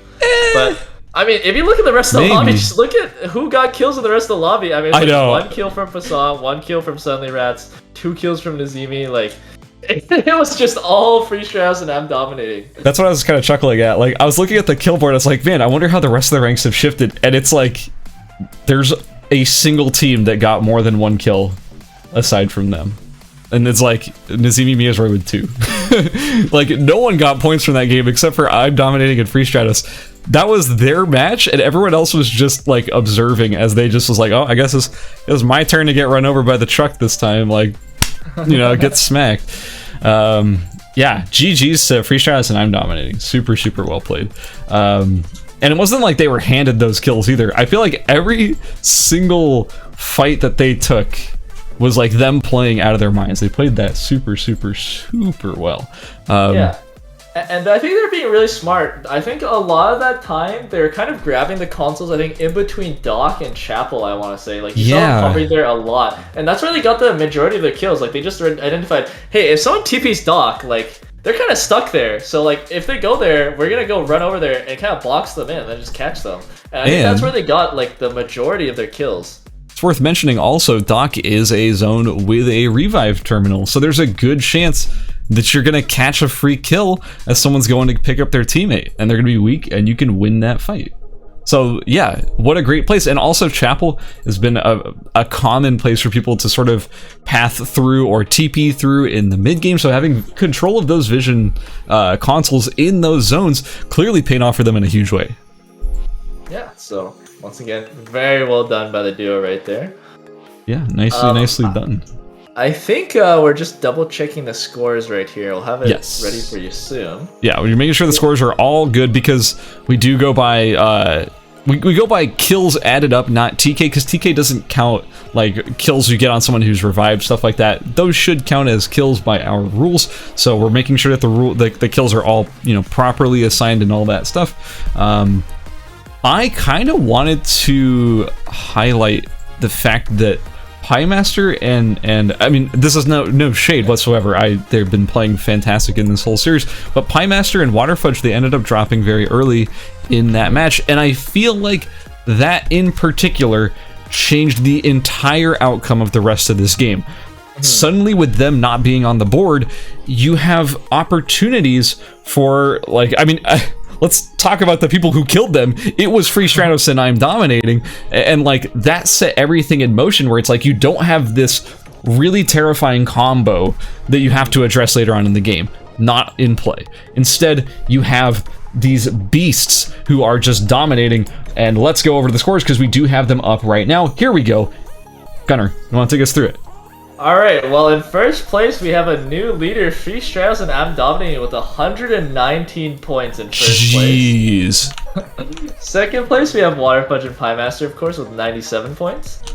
Third place we got Nazimi and Mizore at 88 points. Fourth place we got Everite and Passant making it through with 58 points. And in fifth place, contesting the other group that we're about to play, we have Absolute Terror and Suddenly Rats at 34 points. And unfortunately, the contestants who didn't make it, in sixth place we got Homecoming Celeste with 30 points. Seventh place we got Keto Sins and Coffee Copium, 24 points. Eighth place we got 200 MS and Mystics with 21 points. And ninth place we got Aelvin and Duke with 15 points. Yeah, so that's going to be who makes it out of Group A. And like we mentioned, that fifth place position, Absolute Terror and Suddenly Rats, they're going to be the ones who are going to be contesting the fifth place team from Group B to try and make it into the finals. Whoever has the most points between them, and I'm just going to throw this out there, this group had some major standouts in terms of points. It felt like the teams that did super well, that popped off, kind of absorbed all the points, like right there. Free Stratos and I'm dominating, coming up with 11 kills in that last game. No one else had a chance to get points, so it's going to be hard for Absolute Terror and Suddenly Rats to potentially get points when a lot of the points were taken away from the pool by these higher point teams. Actually, hold on. I think we may have had a slight mistake in the scoreboard, but the results are still the same. The teams that we mentioned are still advancing, but the numbers might be a little bit different. Absolute Terror and Suddenly Rats, I believe, only had 30 points, not 34. So, anyways, that's what's up with that. We'll confirm the scores after we go to our break, but we're going to go to a little bit of a break in a minute or two here. Gunnar, before we go to break, are there any final thoughts on Group A? For that last game, I really gotta say, like, I was surprised, like, so the two direct counters to Free, I kind of want to talk about the pop-off game right there from Free Strauss and I'm dominating. Yeah. Like you said earlier, it was so good that they killed Water Fudge and Pie Master, not just because they're the leaders, but because their team comp almost directly countered them. I mean, Zahir, Bernice both have no mobility, and it's so easy for an 11 or a Alex to get on top of them and just burst them down. So that's the first boon, and the second boon is Nazimi and Mizore also counter them pretty hard. Like in a 5-on-1's ult onto Zahir or Bernice, like it's so impossible to like survive that if it does hit you. They played it gorgeously. And that play from Free Strauss to cancel the 5-on-1s, that won them as well. And then if you look at the rest of the lobby, like, I mean, there's just a lot of melees, like lots of people that Zahir and Bernice kind of eat up, and also that catch onto early game onto Homecoming as well. I mean, that was another that was huge. They were strong in that moment. Yeah. It felt like they killed like all of their counters, or it felt like all of the people that could counter them in that game were dealt with very well, which I think really lent them to that pop-off game. So yeah, that's kind of what I wanted to bring up there. Totally. Well, I'm very much looking forward to seeing these teams playing in the finals next weekend. We do have one more group coming up right after this break, so don't go anywhere, guys. You're not going to want to miss this. We'll be right back.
And welcome back from the break. Sorry about that, a little bit of an extension. We had to deal with some stuff with some substitutes, but we're back. We've concluded Group A, which means that it's time to move on to our final group of the day, which is Group B. Gunnar, how are you doing and how are you feeling about Group B? Excited to watch Trick and Spark play again, honestly. Same. Mostly because I don't, like, again, they're not NA, right? They're EU players. They're EU players. Yeah, I really want to see how EU pops off in these, or if EU is able to pop off in these semifinal lobbies that are quite a bit more sweaty than our group stages, even though our group stages were also pretty sweaty. But I want to see if we're gonna see another 10 team final zone or like 18. Oh my gosh. Group A played so safe, so conservative. Yeah, we had like late day 3 or day 4, 18 people still alive. We had 12 people, 6 groups over, 2/3 of the lobby in the final zone. Like, I don't want to see that again, personally, because it's a nightmare to cast. But for the most part, I would love to see some of these teams in the group sort of show up and show their stuff. We saw them popping off last in the qualifiers yesterday, like Parallax and Meowie. We also saw Superior and Days, who have been traditionally one of our strongest duo teams in the region, sort of stumble a little bit, but they ended up still pulling it out, coming out and qualifying. We also, like you mentioned, Trick and Spark PJ, one of our EU teams, showed up yesterday and played an insane end zone that ended up qualifying them for the semifinals. So I'm super excited to see what they're going to bring. And like, just because I didn't mention every team so far, I could continue to go down the list and be like, oh yeah, top tier player, top tier player, top tier player. Like, it's just all the way down. This group is stacked. Yeah, and also I think there's a lot of players in this lobby that we haven't seen on stream yet. Like, I think we haven't seen Ghost and Fruitcake play. I'm pretty sure we haven't seen Spy and like Lilybun play. Have we seen Slim and Binks play? I don't think so, right? I don't believe so. Yeah, there's a lot of top players in this lobby that we just have not been able to see on stream yet. So I hope they'll put on a good showing for us on the cast and for all of the spectators. Well, good news. We're wasting no time, and we're already into game number 1, so let's switch on over to that so you can see who our players are picking for round number 1 here in Group B in the ERCS Duos event. First of all, is there anything that's standing out to you? Because there's definitely a few picks in here that we have not seen at all today that are finally showing up. Oh, well, we have our first Sacella of the day from We sure do. But I guess that was kind of expected. The same thing we saw yesterday, right? The Sacella Sua, they're breaking out of Hippo Beach at some point. Yep. 2 Adriana. There's a lot of Magnuses in this lobby, actually. 2 Magnuses, and there's a Yan as well. So Griff and Devious Cornelius, they ran the Yan Rio yesterday, and I am a big fan of their Yan Rio. Like, Griff, I'm still playing back in my mind that one time when they were in Forest and like basically looked like they were in a really tough position, did this quick move through the research center and then just had a beautiful turnaround and nuked their opponent. Like, I am a big fan after that, and like the Rio in general was just chunking people from a distance, and they're just good. They're solid players, and I'm looking forward to them bringing out that same team comp here today. You mentioned the Sacella and the Sua coming out of Deus and Superior. It's the first Sacella we've seen in all of the semifinals. I want to say it's the only Sacella player that qualified for the semifinals. Sacella has not been performing well in this tournament, so I'm curious to see how they're going to do, especially with the Shuriken rework. Probably going to see some more Mystic Jade charms. Yeah, I think even like the Alex was running Mystic Jade, so it's I don't even know if we've seen a single Shuriken user not use Mystic Jade charm yet. Technically, we saw a Death Rune on the Hedgen, but yeah. I mean, even I don't know if that's the correct play or not. It's a spicy pick. Yeah, I wanted to also mention, like you said, Griff's Rio, right? I think that's honestly like some of the best Rio play I've seen in like tournament play so far. Like his use of, especially his use of the Spirit Arrow, I think that's the longbow ultimate, right? Like, he was very, very on point with that. Like, you don't see very many players even using Rio's ult at all, or like even hitting it it in the first place. Look, even in like short bow form, yeah. Gomu was a great Rio player, but even that guy, when I was playing duos with him, he didn't land a single ult arrow like ever. that thing was always just like, I'm just gonna throw it out there just for fun to see what happens. Yeah. Like the fact that he was able to use it to that extent is like insane. And something that's also stood out to me about Griff's Rio play, I never ever saw him in that short range form with the double shots. I felt like he was always in the range. Even when they're right next to him, he's still shooting in the longbow form. Yeah, I think he's going for like a variant of the build where you kind of just like stack the attack speed, right? And you just kind of abused, I think, the execute and the slow on the longbow. And like I think with the extra attack speed, you're just like, oh, I am very slow because you keep pelting me with these longbow bullets. Yeah, it's still really cool though. So I enough about that. Like I'm positively glowing about them, but they're in good shape. But who else has been? I think there was a Rio Magnus comp I saw. Really? Yeah, I'm trying to rack my memory right now, but I'm pretty sure there was a Rio Magnus comp, which I definitely did not expect. I might be wrong, I'm always happy to see Magnuses, man. I'm a Magnus fan. So I'm happy to see the Magnus, but I'm not sure what the synergy is there. Maybe they have something cooked up for us that we don't quite know about. Also, there's Slim and Binks. These are two top tier players that we've been seeing like for a long time, especially on the solos ladder.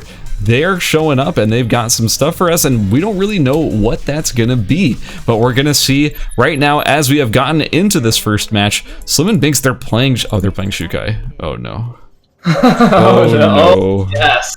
Oh no. Oh no, Scaz is having PTSD. Oh no, so no. I don't like this combination of characters. Also, I do want to point out Nova Siva and Eclipse playing a composition that I didn't expect out of anybody. And it's kind of spicy, which is Hyunwoo Lennox. Both starting over here in Factory. We didn't see any Hyunwoos in the last group. Honestly, we didn't see many Hyunwoos at all yesterday. It was mostly just Lenny, from what I can remember. Yeah, so I'm happy to see that. Yeah, I guess they're just going for a CC into a wall slam, and then hopefully they just kill off one of the targets right away. I also want to mention Lilybutton and Spire on Fiora 11 to start off with, so I have a feeling these are their secondaries. I saw them hovering Pistol Aya during the loading screen, but I think they switched off, and then instead, I'm almost certain these are their secondaries. So maybe just they looked at the lobby and decided this. I'm not 100% sure what the thought process is, but I think that's a strong combo. It was very similar to kind of how Kathy Fiora works. I think you can just kind of lock down one person and just kind of like, DPS and one-shot them. It is hard to say for certain because, I mean, Lilybun does play a ton of 11, but Lilybun also plays even more Aya, so it's hard to say 100% if this is their secondary or not, especially since 11, I mean, we've talked about this extensively today, 11 is one of the best duos characters in the game. So maybe this is actually their primary comp, but also Fiora, Spy on Fiora. Look, I don't know Spy to be a Fiora player. Do you? Because I kind of don't. I'm gonna say I don't, but hey, it's not too crazy. I mean, it's not too hard to play, especially if you have your 11 setting up for you. It's a little shade. Yeah. Guys, Fiora players, they have to manage 3 flashes. That's pretty tough. But really, like, I don't know Spy much as a Fiora player, so I'm actually really excited to see what he's going to be bringing out on this Fiora. But he's got to be careful because he's being pursued by Ghost Electricity and Fruitcake, which is another team we haven't gotten a chance to talk about much. Ghost Electricity playing his main right now. Yeah, and Fruitcake also playing his main, right? Like, Fruitcake is known for being, I think, one of the best links. Oh, but he just TP'd into Beach, dodges the books onto Beach. Is actually returning a lot of damage on the Sphere, but gets hooked in by Sacella. Oh, dodges the lance with the dash behind, but he still really hits the ult into there. But where is his teammate? He's not anywhere near. I think he's still in Avenue. No, he TP'd into Ghost Forest. Actually TP'd into Forest. So it's just Fruitcake, just 1v2 right there. Unfortunately, put down a lot of damage, but he gets taken out. Bit too far away. I think they were just trying to loot different zones. I mean, Superior and Deuce were able to quickly finish their builds. I think because Deuce kind of had an uncontested archery to school route this game. Well, I mean, I have to point out here, Deus and Superior. I mentioned this earlier. Oh, hold on, Nova Siva. Oh yeah, actually, wait, what is happening? Nova Siva down to Binks and Slim over in Alley.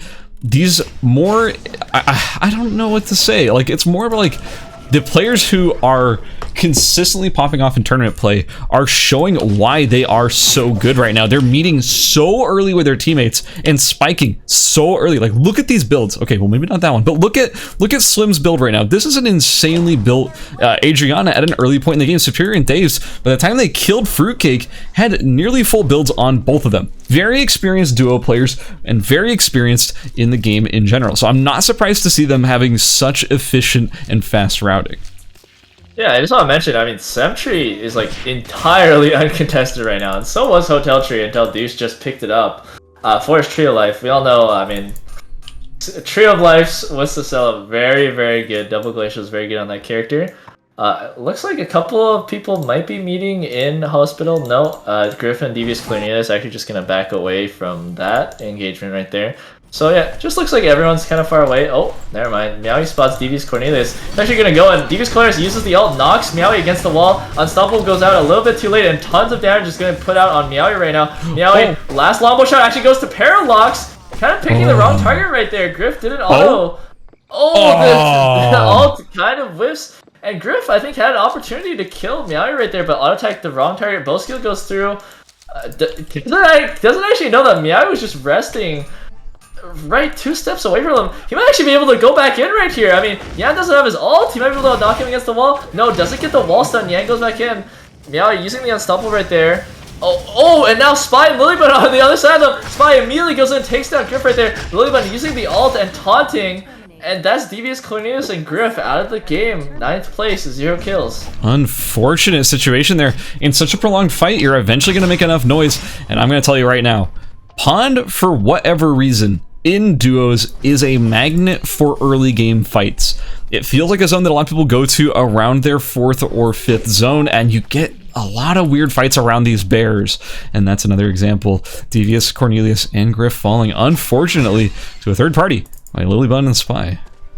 Yeah, we actually have a lot of people meeting kind of in Uptown right now. I think Deuce and Seer might be trying to aggress onto Binks and Slim. They're just grabbing the monitor right now, but I mean, Slim and Binks are just a step away. Although, okay, radar scan goes through. They should know they're here, and there's not too many people nearby, so I think they're going to go for it. Yeah, Deuce is starting to walk up, but Adriana and Shukai both have decent escapes, although they're kind of indecisive about which direction they want to go. Oh, pull goes through, but it doesn't hit. And now they're both heading to the right side. Binks just starts cooking a little bit, but Deuce is still ready to go again. Yeah, he throws down that poke, throws down the ball, but Slim returns with a lot of damage. Books hit, but Shukai kind of shrugs off the damage right now. And it doesn't look like either team... I mean, Deuce definitely wants to take this engagement, but Binks does not really care, honestly. He's looting the boxes in front of him. Running shoes get dropped on the floor. Oh, pull hits, and now the Don Quixote follow-up right there. So much damage going on to Binks. The Sasala others already come through, and there we go. Binks, I mean, maybe a bit too disrespectful right there. Just takes so much burst after that Cecilia pull lands. Yeah, that is one of our most threatening competitors currently in the game, has been taken out. But the fact that Slim was able to get away means that there is a possibility that Binks could be returned to the game at some point. We've been seeing a ton of revives. Speaking of which, Fruitcake died on beach earlier, just got picked back up, only got a Vajra, but hey, at least you're alive. Yeah, and I wanted to mention, actually, I didn't notice this, but Nine and Drily running the double rapier combo. I mean, Nine's already got the meteor claimers, actually running like a crit hybrid version of crit Chiara. It's like she's going for the swift strides with the Creed, getting the auto crit off the meteor claimer with 0% crit. Just for that good initial burst, and then Adela to follow that up also with like a queen off the initial burst means like there's a very good chance you'll be able to kill someone almost right off the bat right there. So keep an eye out for that.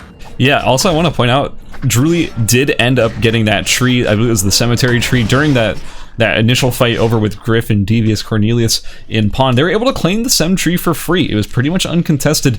And here's the thing.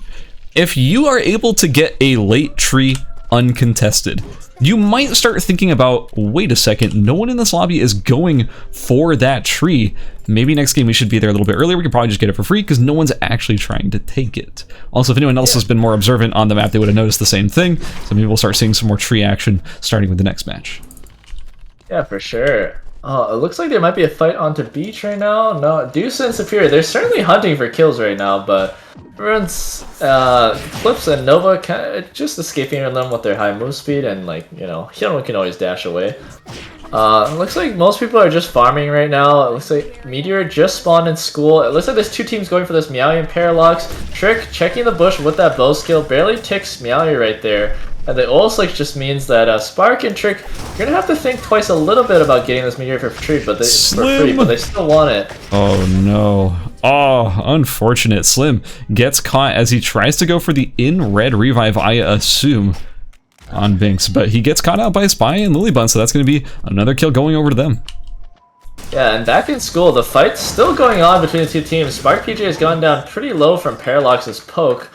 Still Molotovs in his still Molotov stack charges left as well, so they're ready to fight. So they are the Magnuses that are able to pick that meteorite up.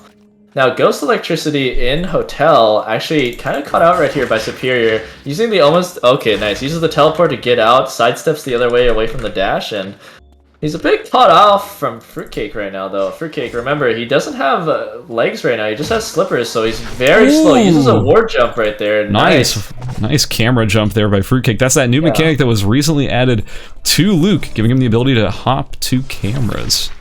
Yeah, there we go. Ghost jumping over the wall. Fruitcake, though, taking a lot of his timer out, using a ward jump once again to get even more distance. He's so clean with it. I love watching that. Oh, and Superior, doesn't quite hit the books in Hotel onto Parallax, the stun at least. And yeah, Deuce and Superior are just running it at so many teams right now, but still not quite able to catch another team off other than Binks.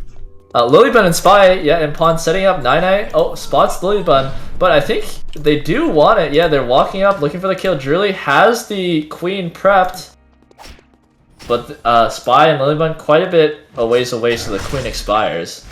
But they're still in the chase. Yeah, they still want it. I mean, the Swift Stride is definitely giving them quite a bit of move speed to catch up here. But, I mean, the dashes and jumps off cooldown will mean it's going to be pretty hard to catch up. 9-9 is just looking for that Rapier skill engage right now, but again, not quite in range. Oh, Fruitcake and Ghost just seeing this bush. They might be able to catch them right here. No, they'll just let them go, actually. Fruitcake doesn't have enough items to fight this. Ghost almost blew their cover there. I'm actually shocked that they didn't see each other. That's so close. We had two teams path right by both Fruitcake and Ghost Electricity, and neither of them ended up checking the bush to see that they were in there. That's so crazy, man. Yeah, it looks like Radar Scan just went through. 9-9 and Druli both going for Omega right now. Deuce and Superior, I think they're also thinking about going to Factory for Omega, but I think they did a double take and are instead going for the Meteorite in Alley. Chiara, just pops the ultimate, gets the reset for Omega. Now that's a force core for them, which is pretty nice. We'll see what they build off that. Looks like it's going to be an auto arms for the Chiara player. Oh, engagement in school. We have a double taunt from Lilybun onto Nova Siva and Eclipse. Oh! But the turnaround with the double first attack from Nova Siva, catching both Lilybun and Spy. It does seem like they're able to get away. That beautiful on-air coming out of Lilybun, going to give him the distance that she needs to get out of there. Also, Spy kind of getting the heads up that that's not a safe location to go to. Eclipse was going for the cutoff, and he made the pivot and came back to Avenue instead. Nicely done there to juke out that enemy team. Ghost Electricity going in. Ghost Electricity going in. Dodges the arrow, but gets biked instead. Very low HP right now. One hit away from death, but Fruitcake going in on the trick. Creating space for his carry, but now Fruitcake, it might be going down. Yeah, it gets crit right there and just dies. Now Parallax and Meowth, though, on the other side, kind of looking at third party this, but can't tell where the teams are. Trick and Spark just able to kind of sneak their way out of there, but now 9-9 and Druli on the side as well, looking to see if they can get these kills for themselves. Trick and Spark both forced into the red here, looking to go back into Dock. Fruitcake getting finished off in Dock right now by Meowth and Parallax. It's like he's... Oh, actually... They're just gonna leave. Just gonna let him crawl. Yeah, everyone actually gets away here. It looks like Fruitcake is not going to be finished off. 9-9 and Druli were thinking about getting in on the action, but after receiving a broken bullet to the face, decided to not join in on that fight. Instead, opted to farm the wolves that just respawned.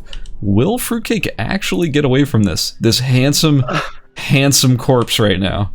Yeah, Parallax and Nine look like they don't really know where he went exactly. Oh, they might be trying to bait Ghost Electricity into coming back for the res right now. Possibly. Okay, never mind. They're walking up. I think they might spot. Okay, they should see Nine now. Oh no, they don't. Okay, Nine goes in with the ult. Parallax dashes away, but the snare does not land from Nine. Okay, Drilly hits a nice rook combo onto Parallax right there. Gets executed by Nine. Ghost Electricity looking to try to get the kill from Ghost. Oh, Ghost gets hit by the snare, but jumps on the wall. Only 10 seconds left though. He'll barely be able to get it out, or sorry, barely be able to get out here with around like 2 seconds left on his timer back in the dock.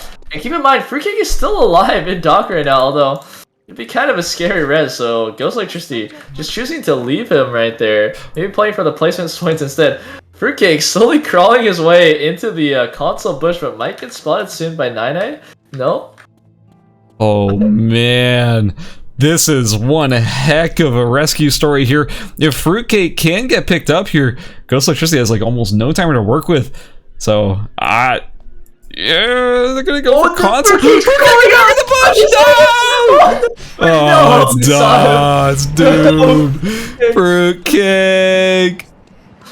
Oh, unfortunate. Geez. Okay, so the Wick has fun and it's in Uptown right now. It looks like Trick and Spark are gonna be the ones baiting it right now. Trick though, losing a lot of his health to Wick right now. If another team were to spot him right now, it'd be kind of scary, but they're able to take it out pretty... Oh, I think that might... Oh, was that Ghost's bow skill? No, that couldn't have been. So no, Trick and Spark are able to get the Wick for themselves. Very nice. Ooh, Meowie trying to TP out here. Nine Cash showing up, but I got bad news for Nine. His character does not have a lot of tools to stop a teleport on a dime. So it's gonna be Meowie getting away there. Parallax? Wait a minute.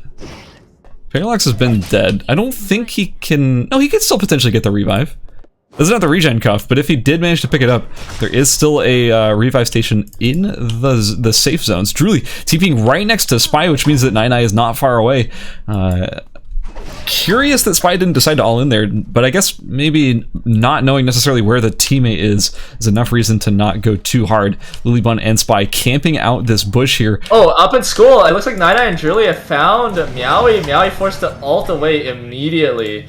But Nine did have to pop his ult right there, so he's not going to have it up. He's going to have to reset it on this bat right now. Yeah, that's Druly just auto-attacking it once. Looks like there's a lot of people in school right now. Yeah, Eclipse and Nova are getting chased down by Deuce and Superior.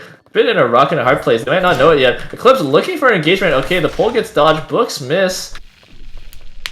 Spy and wait, Lilybun looks like she was chasing Meowie on the TP.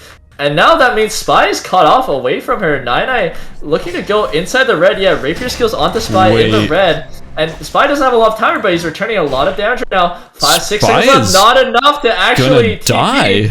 He's gonna go back into school. One barely makes it back in there, and Eclipse and Nova pushing Nine away. Nine won't be able to collect on this kill. Druly already dead to Eclipse and Nova on the side, and Nine trying his best to dip and duck, but Spy's on the side on his own, but gets knocked into the wall and wasn't able to actually hit Nine there. Oh, and Deuce is Superior on the side too. Remember, Spy has no timer, so he's not even able to run to the red, and he's just gonna fall right here. What on the other side was the thought process there?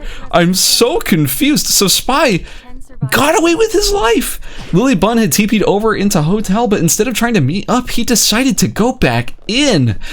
Man, I respect it, but I think he might have been very upset that Nine ate all of his timer and wanted to get back at him, but wasn't able to get the kill there.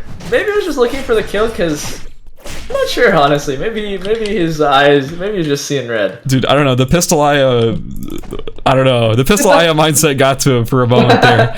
He was like, I must go back in. Oh, wait, this character can't jump over a wall. Ah, shoot.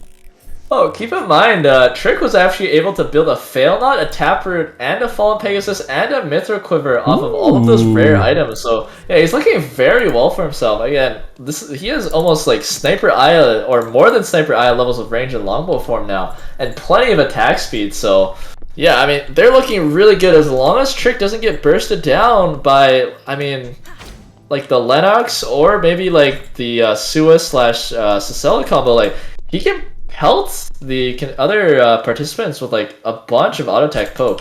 Yeah, I that build is actually nuts, and also you have to remember double taproots Spark PJ's got it too. So both yeah. of them are going to be healing quite a lot, although not really good food to are work they with. gonna check the bush? No, they just walked past. Solid snake Meowie over there, hiding in the bush.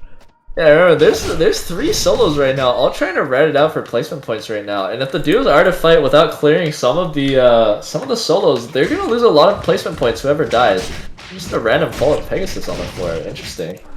I guess all of the crit characters in the game, though. Oh, actually, Lilybun could go pick that up later, but it's quite scary to make the trek over there, and probably doesn't know. I don't think Dace is in that bush, by the way.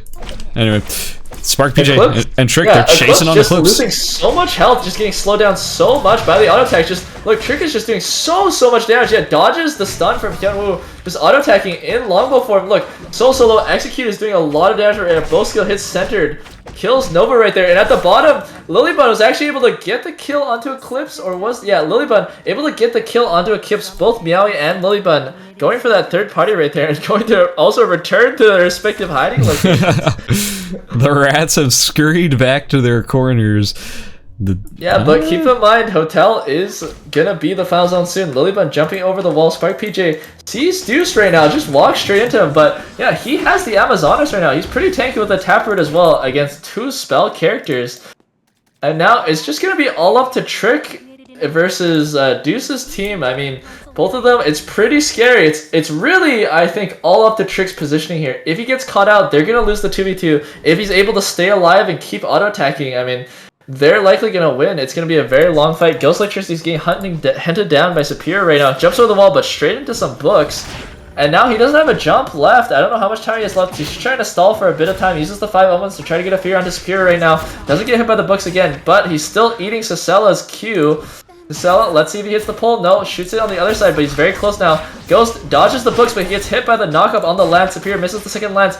Ghost not quite over the wall right here. Lilybun looking to go for the kill, but does not quite get it. Trick and Spark sees the opportunity. Deuce has lost quite a bit of HP here. Trick trying to get the longbow attacks over the wall, but not quite in range. So they're just going to take control of the final zone here instead.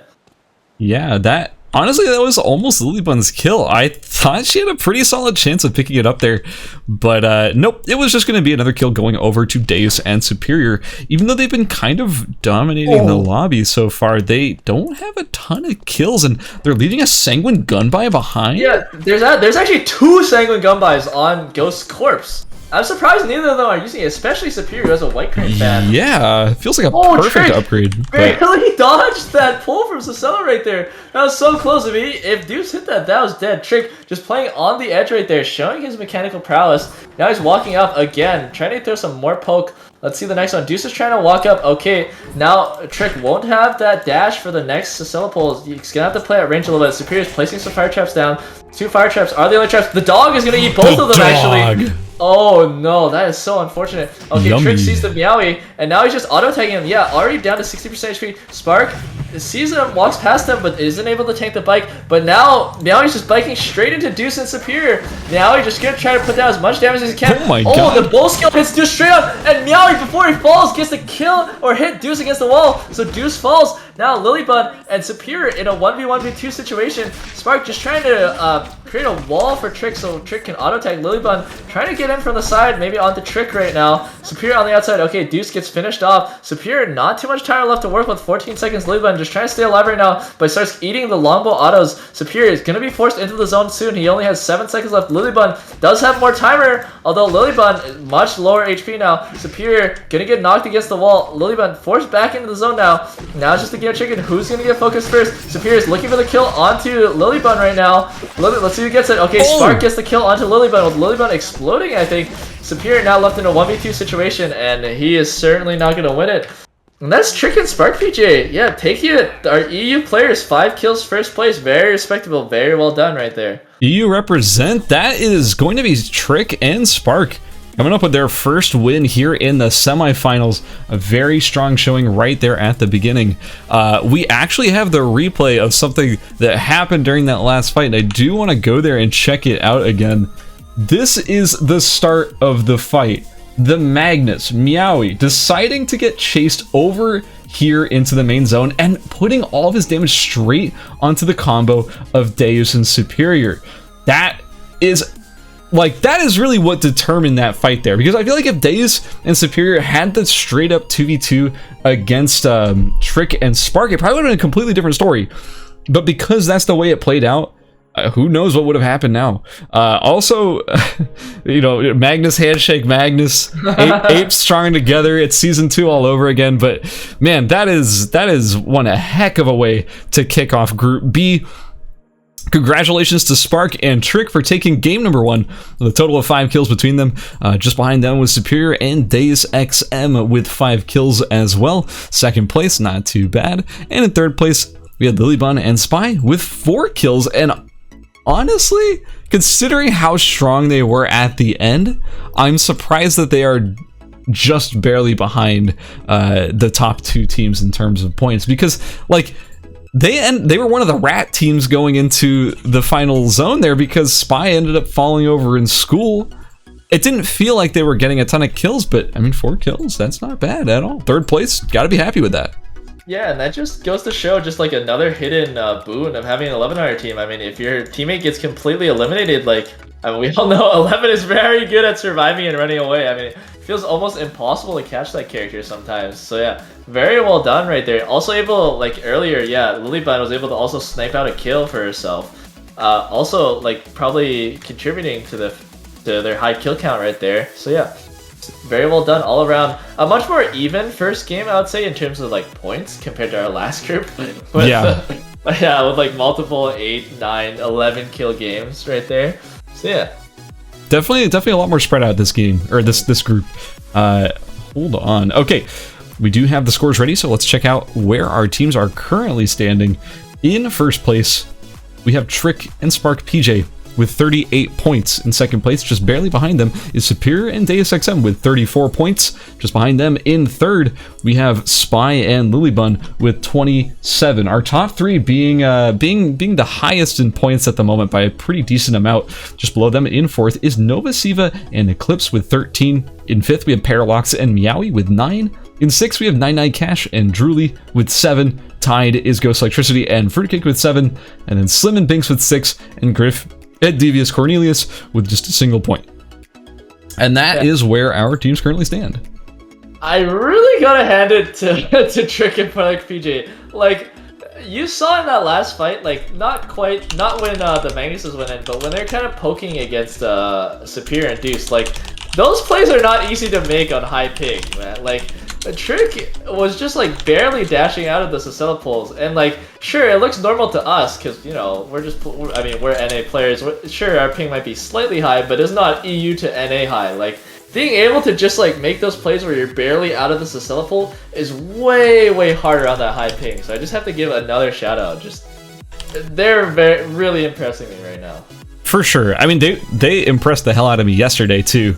I mean, we haven't even seen them on the EVA yet, and their EVA play yesterday was amazing. Their synergy was so good, especially in those late game fight scenarios. We're getting close to being ready here on game number 2. Just missing one of our players, and then we'll be able to get right into the action. Before we start game 2, though, I want to sort of remind y'all watching, if you want to play in a tournament like this in the future, you're more than welcome to. These are free entry, open tournaments to literally everybody. If you've ever played a tournament return, you're qualified to play in these tournaments. By all means, hop in here and have some fun with us. We are always down to accommodate as many people as we can get. Like, if we have 3,000 people who want to play, we'll try and host a 3,000 person tournament. So by all means, come join us. We would love to have you.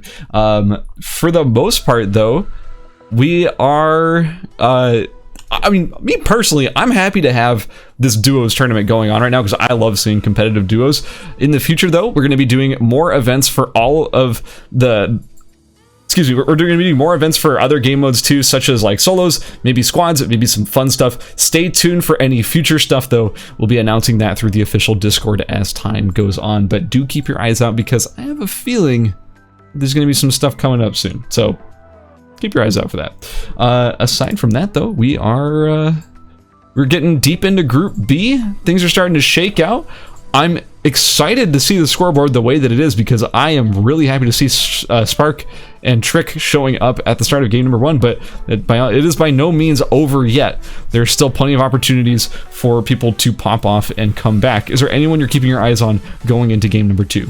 I really see if Ghost Electricity and Fruitcake switch up their comp a little bit, or their route, because it seems like it's very likely that Fruitcake is gonna meet up with Superior and Deuce at Beach like almost every single game. Going by how this lobby is, like it seems like Deuce's route is pretty uncontested, and I have a feeling that Ghost and Fruitcake's builds depend on them being separately TPing, because Ghost probably has to build the Elemental Bow in Forest. So I'm curious if they'll switch it up. I think they probably should. Yeah, okay, there we go. I mean, they're going for the Nikki Leon this game, maybe just trying to dodge Superior and Deuce, but they've also swapped it up as well.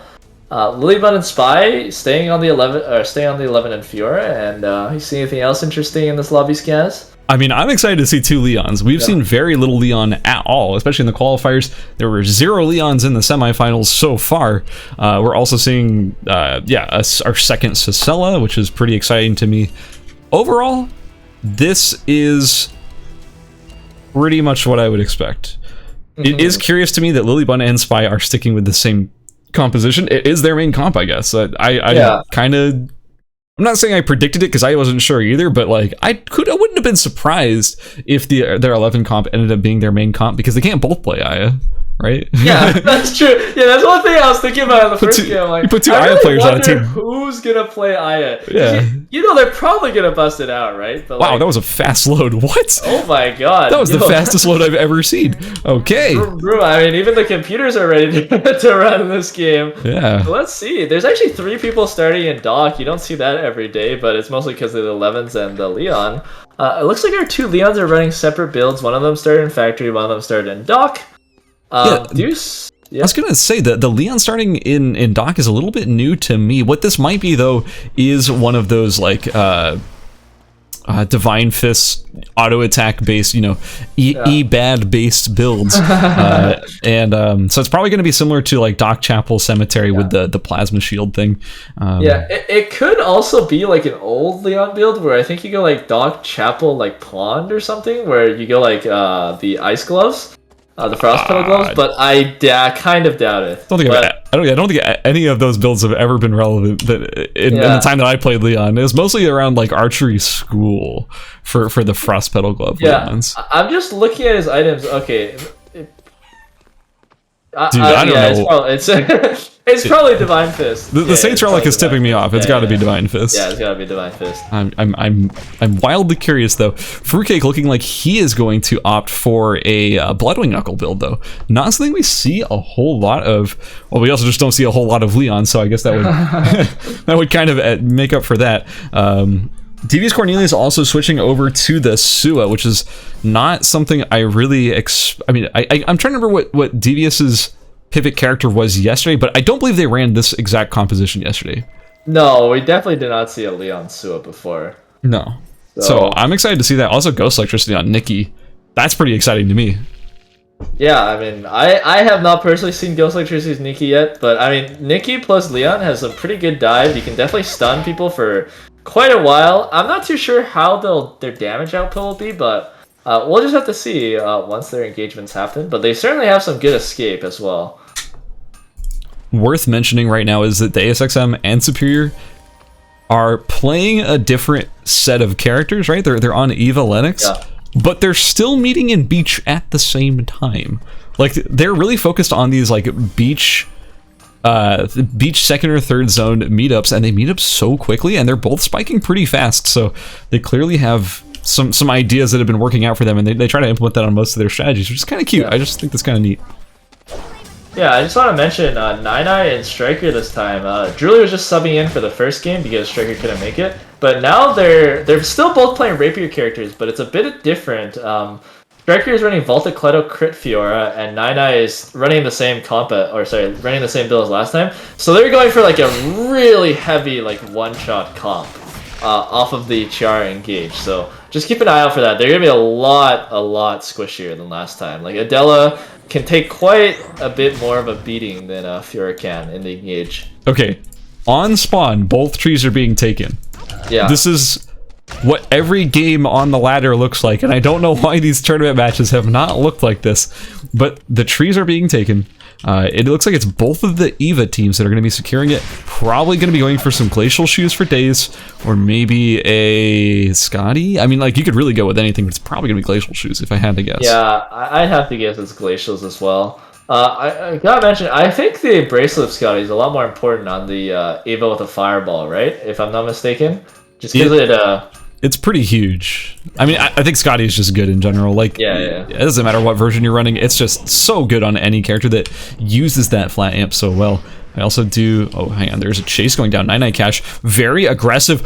Smile Face Box misses the self-pull, the self-play with us, and will get mania'd. Uses the girl in a bubble to prevent that route, but now without that defensive tool, it is not looking good for our Sisela player. She will end up following. The unkillable character does die. There it is. Unfortunate. 99 Sorry, Cash. I can't hear you. I don't see a dead zone. Oh, Superior's actually coming into the engagement right here. I have to spread my Sisela propaganda somehow, man. Come on.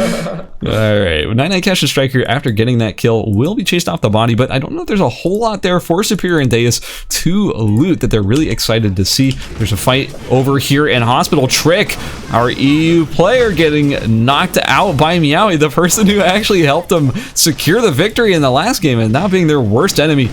It looks like Spark PJ is in bad shape as well. Might be getting taken out here without the on-air available. Ooh, yeah, I mean, yeah, Spark? I mean, sorry, was it Spark? Oh, actually, Nova Siva in Alley right now is kind of getting gone by Lilybun and Spy. Very low HP, but gets 2 speed zones to dash out of there, but Spy is still in dash range right now. Nova, okay, dashes away with the Hyunwoo. Spy follows it up, but Nova Siva is going to run to another speed zone right now and goes even faster. Going to go up now into Alley for probably another speed zone, or maybe to school. Back into school, but Spy, again, I think he's much higher move speed than him right now because he's being slowed by the devices, but... Engagement in Alley as Superior is trying to catch Griff here, who did end up going for that exact build that we were talking about earlier with the Plasma Arc, with the Divine Fist. The laser coming out of Deus doing so much damage as Griff is now trying to charge back in. They're splitting the damage between them pretty well, Deus, Cornelius, and Griff, but Deus hasn't even been touched yet, and Superior is only about a half HP. They may be able to get away here, though. Duck dive over the wall. Devious gets the speed gate. They're in the red, but they're alive, and that's what really matters. Yeah, just kind of barely making it out of there. Like, Devious Cornelius, looks like his health bar is feeling pretty scary, but I mean, Superior and Deuce don't have like quite a lot of like super burst damage, so you can just see the health bar going down, getting a little bit scary, but big thing for them is they don't have too much food left in their inventory, although going into Forest, I mean, they have some boiling water and some heated stone, so they should be able to make some. Hopefully make it out of there. Like Banks already at almost 100 stacks. This is pretty early for 100 stacks, right? He must have gotten like quite a bit of lighters. He has 12 fish and chips just in his inventory. His teammate, never mind. I was expecting to see. I was expecting to see a ton of fish and chips. Oh, in Alley right now, I think Nova is getting chased again by another team. Superior and Deuce trying to slow him a little bit. Superior is walking up with that heightened move speed. Maybe he'll reach him. Yeah, gets slowed. Okay, gets pushed back, gets silenced. Taking a lot of damage. Dashes out from the next. Oh, whip skill connects. Perfect into the laser. Deuce dashes to reset his ultimate right there and just lasers him down. And that's our second team out of the group right now, or sorry, out of the game. Oh, in Temple right now, Lilybun is actually two-man taunted the other two. Spy though, kind of getting 1v1 by Meowie, takes a lot of his HP, and Meowie just gonna try to get out right now. Has the motorcycle, and yeah, it looked like there was quite a good engagement there, but Parallax and Meowie were just able to get out. Now they know Lilybun doesn't have Cowardly Cyclone. Parallax just gonna heal up a little bit, then maybe look to re-engage. Yeah, there's a Molotov, there's a bit of damage down, but Lilybun Spy a bit too far to consider fighting again. Yeah, that double taunt is just so valuable. In Force right now, actually, there's gonna be a fight going on. Yeah, Griff dives onto Slim, but doesn't hit the stun onto him. Devious Cornelius trying to go onto Binks right now, but Binks unleashes the brunt to a Crips, just killing Griff during the Leon ultimate right there. Devious Cornelius also eating the brunt of Slim's damage, tries to dash away with the Lance right there. Follow up by Binks in melee range almost. Slows him with the cast right there, gets oiled. Trying to get to the speed zone to try to get out right now, but still so low. Next task hits. Oh, doesn't quite hit the stun and gets killed by the flamethrower. Finished off. That's our third team out of the lobby right now, and this is a lot of teams dying right now. We usually don't see this many teams dead by this point. This ain't Group A. This is Group B. Group A finishes, or sorry, Group B finishes their enemies off rather than leaving one straggler alive. Oh, looks like there might be a fight for this meteorite right here. Fruitcake, Ghost Electricity walking up. Lilybun charges the honor, gets close into melee range, but not quite in taunt. Okay, chooses to taunt the Leon. Spy dives in right there. Leon, though, gets the 2-man stun into the 2-man ult into the wall. Spy so low right now, but Ghost Electricity not quite in range. Might be looking to go back. No, goes onto Lilybun instead. 2-man taunt goes through. Lilybun, oh, gets guarded though. It gets rooted. Perfect play. Beautiful parry by Ghost Electricity right there. Canceling the taunt. 9 Striker though, on the other side of pond, actually hear this fight going on and are trying to chase in. Fruitcake, Ghost Electricity, choose not to finish off the body and chase Striker out of there and just start crafting. Spy being forced into the red, having to go around, doesn't really understand that Striker and Nine are right there, and has put himself in a rough position. The Fiora duel goes out, and wow, that is a flashy fight between these two fencers, but it looks like they're both going to have to back out here as Nine Cash has arrived on the engagement. But Spy thinks he's going to get away here, actually. Nine going through the red, too. Yeah, very smart from Striker to not actually continue all-in Spy there, because if he kept going, there's a really good chance that he would just got third-partied by Ghost and his partner Fruitcake, and probably just got killed. Even if he got the kill onto Spy right there, it would have been very bad, because if he died, and they weren't able to secure even more kills. Yeah, absolutely. I think Spy is going to be able to get away here, but man, his path to safety is quite linear. He has to go through archery range. He can't TP through alley, and he's low on timer at this point. So in order to get away from 9 and Striker, who are pursuing him so relentlessly, he either has to juke them out or run through 3 full teams. No matter what, it's not going to be an easy task for him, and I'm curious if he's going to be able to pull it off. Yeah, looks like he's running kind of just straight for the TP here. I'm curious where he's going to TP. Maybe he'll wait for the waiver scan? No, he's just going to straight go for it. I mean, if he goes to Dock, he'll be very, very safe, but okay, never mind. Chooses to go to Temple. Probably going to go look for that regen cuff. Wait, hold on. Engagement in archery range. Oh my god. I don't want to. I don't want to look at that anymore. Yeah. Let's look away. Just close your eyes, guys. What you can't see can't hurt you. Yeah, that's a pretty big shoot, guys. That's a 150 stacks. Day 2. Whoa. I don't like this combination of characters, man. I've told you before. That's hot. Yeah. Adri Shukai, known for being pretty good in team modes. Yeah. Okay, looks like Omega has spawned an alley, and there's 2 teams kind of setting up for it. Superior walks up, sees Nine right here. Deuce is going to follow up. Looks like, I don't know if either team's really going to go for it. Nine and Striker can burst it down pretty quickly, but this is not a great corridor to fight in for them against an Eva and a Lennox. They'll eat a lot of CC and AoE damage if they run in. But it looks like Deuce and Superior are going to go for it. Okay, Deuce checks the bush with his Q right there, throwing a little orb down. And just takes...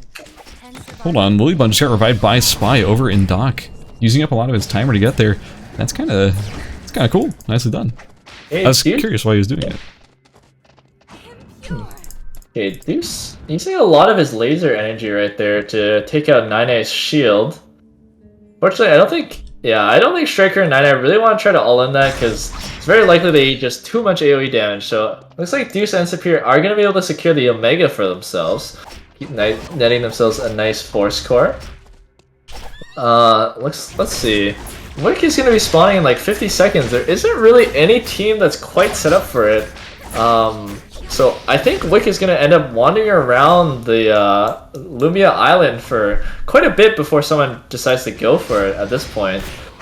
In Alley right now, I think Slim and Binks are just going for the monitor. They might be able to catch Superior and Deuce out once they see that monitor. I mean, they might have heard them killing the bear. Deuce and Superior certainly heard them killing the chickens. Here we go. EMP goes in. Deuce just dashes straight in. That means he doesn't have a dash to dodge this Shukai. And he's kind of in the corner. Oh, Binks uses the ult early. And, I mean, it doesn't matter. Superior loses so much of his health right there. Cass finishes him off. Binks dashes onto Superior's body, gets his dash cancelled. Deuce uses the smoke on chest to slow them, dashes away, but Binks is still on the chase right now. Gets slowed, but Binks, yeah, okay, launches his fat body forward, and I just have to run through Avenue and get out of here. I mean, he does not have a lot to work with to try 1v2 this. I mean, that Shukai has a lot of health to burn through, and I don't think he can do that alone. So now here we go. Wickeline has chosen to go into Cemetery, and I mean, Ghost and Fruitcake are pretty close by here, so they might just be able to take the Wick for themselves. Spy in an engagement over here in Pond. Looks like Striker is actually going to go down. Lilybun, unbelievably, is still in great shape gear-wise after the revive. It's now 1v1 Nine Cash versus Lily. Oh my god, Nine is just dunking on Lilybun right now. Oh, both teams are actually getting res right now, so I think it's going to be a re-engagement after the res has happened, yeah. Almost certainly. Actually, no. Spy and Lilybun, having tested their limits, have decided to not be a part of that fight anymore, and they're going to get out. And during all that, yeah, it's Fruitcake and Ghost Electricity picking up the Wick buff and the Wick items, slaying Wick over in Pond. Days, all by himself, is about to walk right into Spy and Lilybun. Yeah, unfortunately for Fruitcake and Ghost Electricity, I want to say, like, they haven't been able to transition to Mithril Glove on Leon yet, which I think is, like, really important to transition to with that Leon build. I mean, Bloodwing does not do that much damage, although he does have an auto arms for himself, but yeah, I think he might struggle, especially, like, killing Binks. Like, I don't know really how they're gonna manage that. I'm just gonna say it, like, 3.4k HP, that is a very chunky boy, but that Wick buff certainly will help them. Maybe if they're able to catch them out, maybe catch the Adriana kind of alone and slowly kill out the Shukai. Man, yeah, there's a lot of things you can do to counter this team. Yeah, for sure, definitely. Opium. Stop him from stacking. Deny all the lighters off of the map. And he and every drink before he gets any stacks. That's the play. Deus TPing into hospital. Got the regen cup, but Fruitcake waiting for the revive to go out before they go in to make sure that they get the kill. But Superior has almost all of his items. They could try and fight. Nope, Superior has been eliminated immediately. And that is just... I'm finally getting to play the game again. Oh no! Oh no! Deus, run!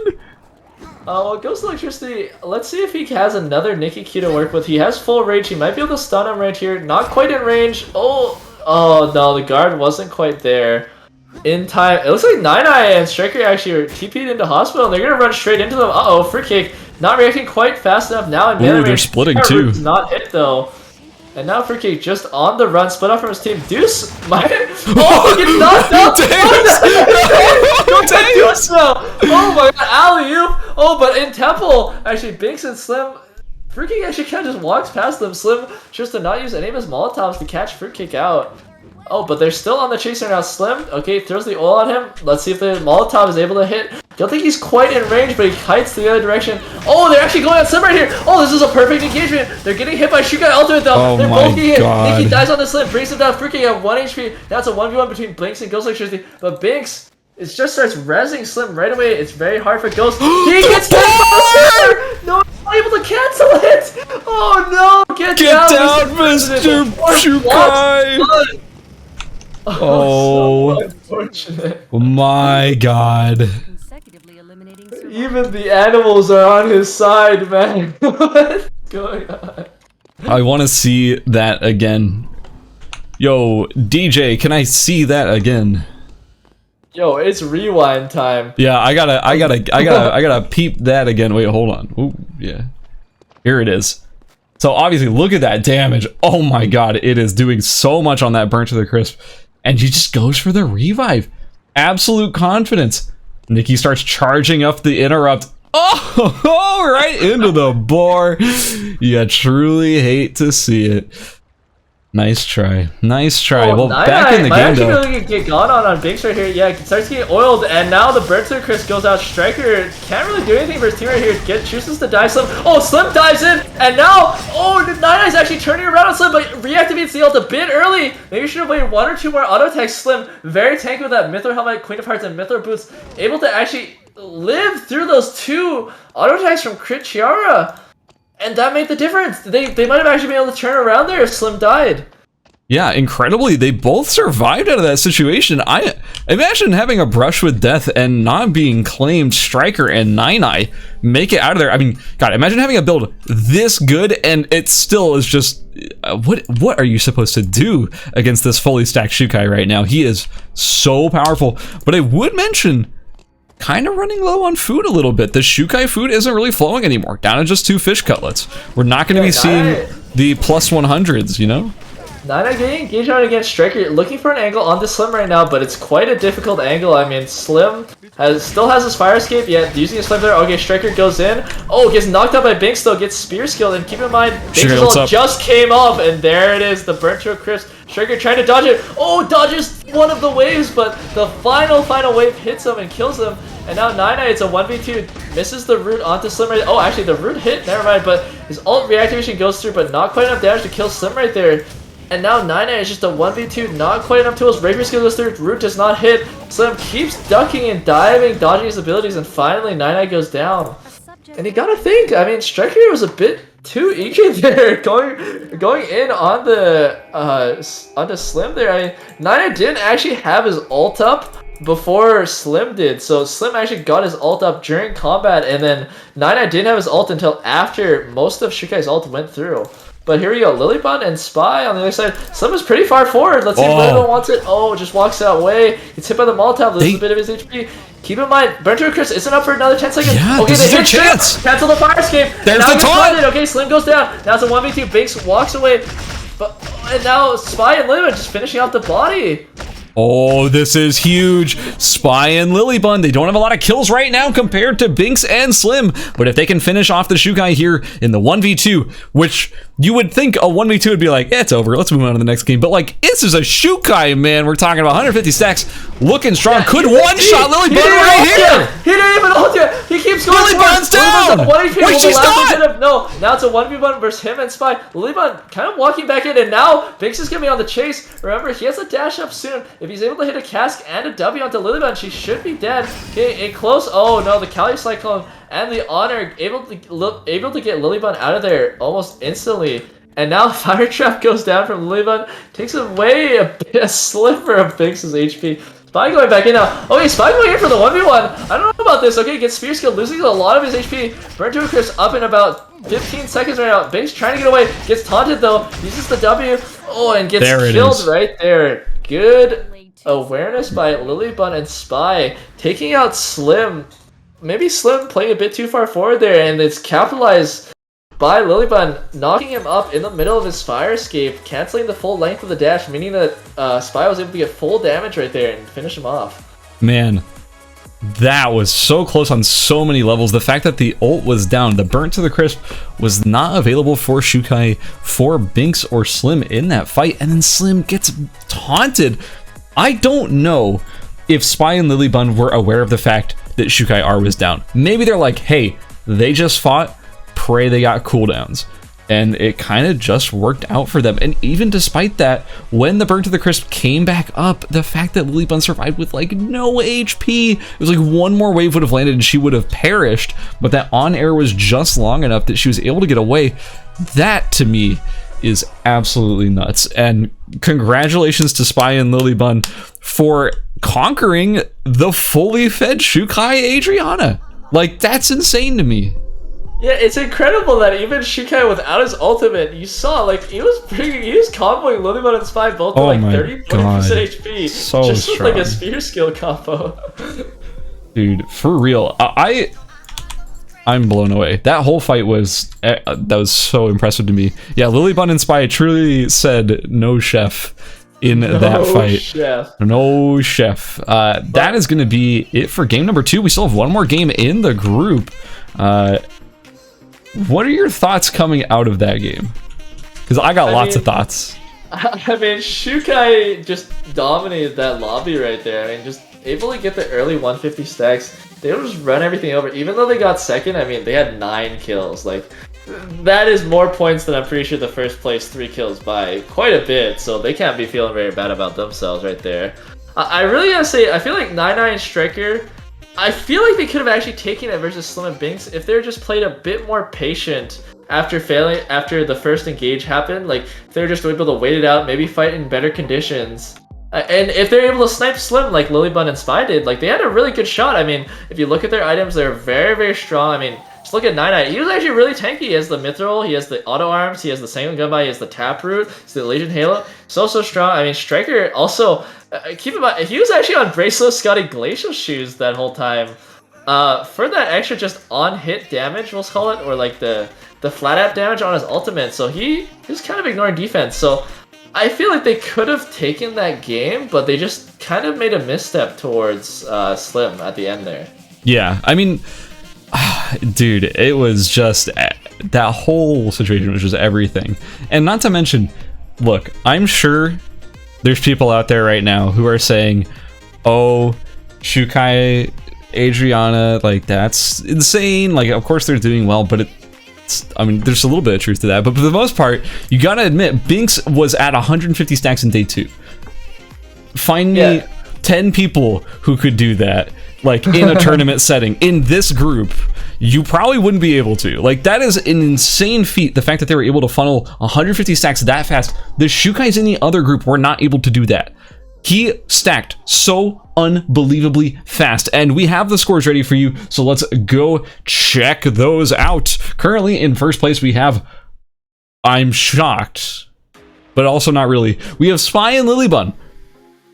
Look, wow, they didn't get a ton of kills, but they had a great third place placement with 4 kills in the first game, and now they had a first place placement with 3 kills in the second game.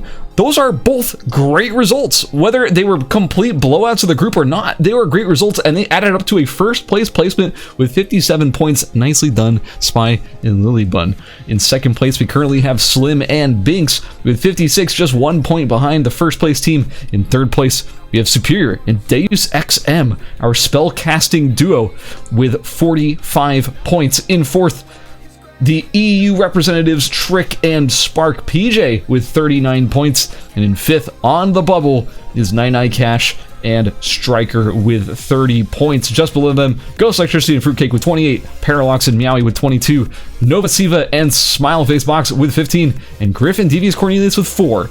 It's a rough position to be in for anyone who's not currently in the top 4, but guys, you have one more game.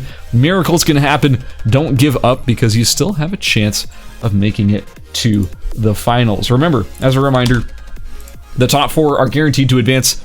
The 5th place team with the most points between Group A and Group B will be our 9th team representative. How do you feel about, like, these scores right now?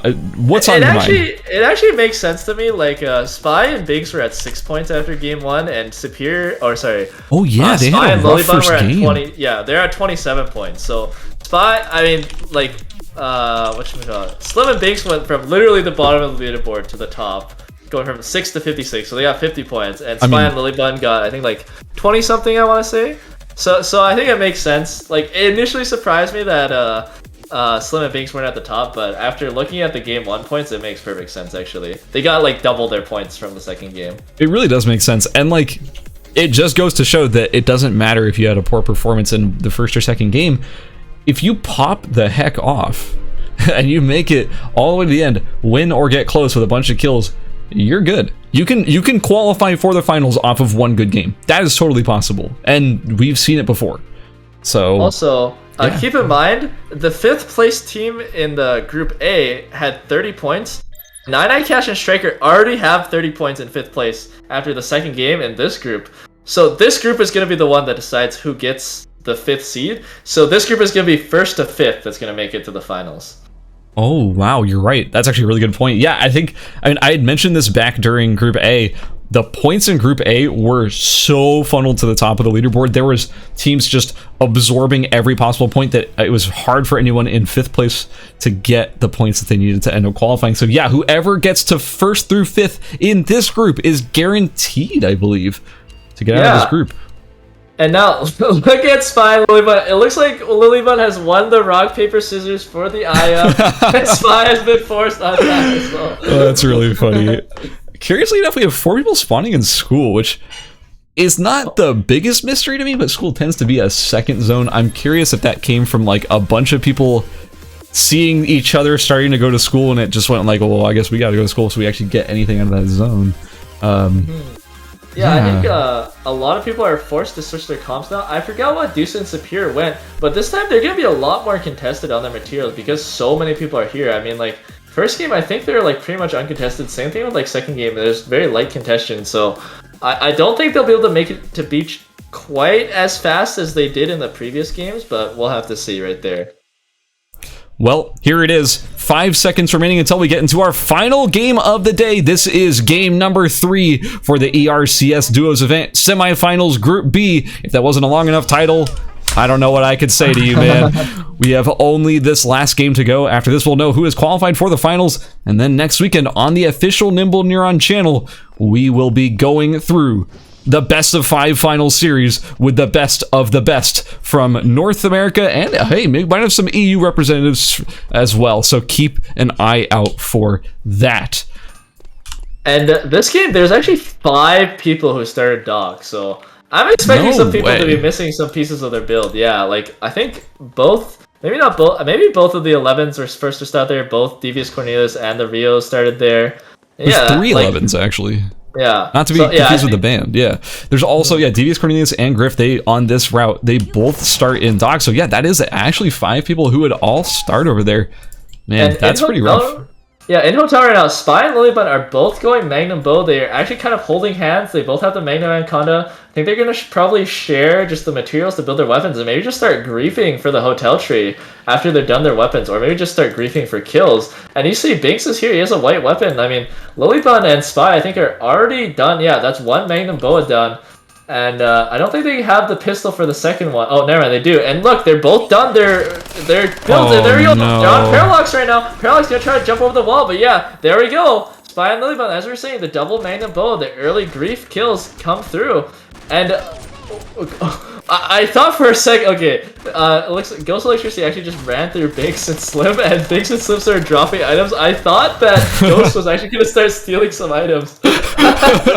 So, I mean, that's something you have to be aware of in these team modes. Oftentimes, you're trading... Another person in Hotel Lobby! Deuce is the same. I've seen this before! Oh, here we go! Oh, There's 9 lads. Deuce is probably going to bubble it. Okay, he bubbles the snare right there, but Lilybun has the steady shot going, misses most of it, but Deuce is so slow, only has the slippers, gets the speed zone, but Spy has the boost complete very, very fast right now. There's the next speed zone. There it is. The next mine onto him, and boom, there's the Rebel Assault, bringing him down, and there, he's dead. And that's 2 teams right there.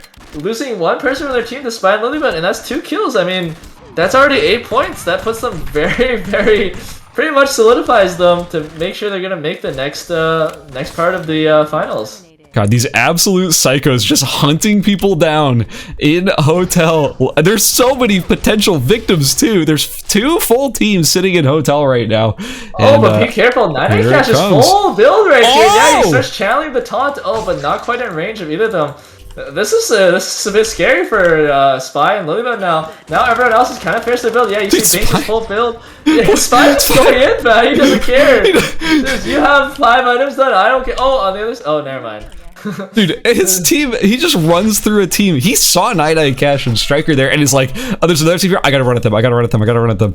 That's such Spy gameplay right there. Respect, beyond respect for the way they play it. I could never do that. I just can't. And once again, Trick and Spark PG are able to get the Symmetry tree uncontested. It looks like Night Cash and Striker are going to get the Hotel tree for themselves. Striker a bit behind on his build right now, but Night Cash was able to finish all of his build. And with how down bad the rest of the lobby kind of is, with the griefing going on and, you know, like, all of that nonsense, like, it's not too bad to be behind on your build right now, because it's not likely you're going to run into someone that's really going to, like, dominate you item-wise. So we do see that Superior was able to pick up the regeneration cuff off of Deus's body. I'm curious, did he get much of the gear? No. That's a rough game for Deus right there. That is going to be real hard, especially if you try to revive in Hotel, because, I mean, the sharks are still in the water over here. It is not safe, and Striker and Nine are not far away either. This is scary, man. Yeah, especially finishing, like, items like an EOD suit, like a sheath, like a crown. These things are not...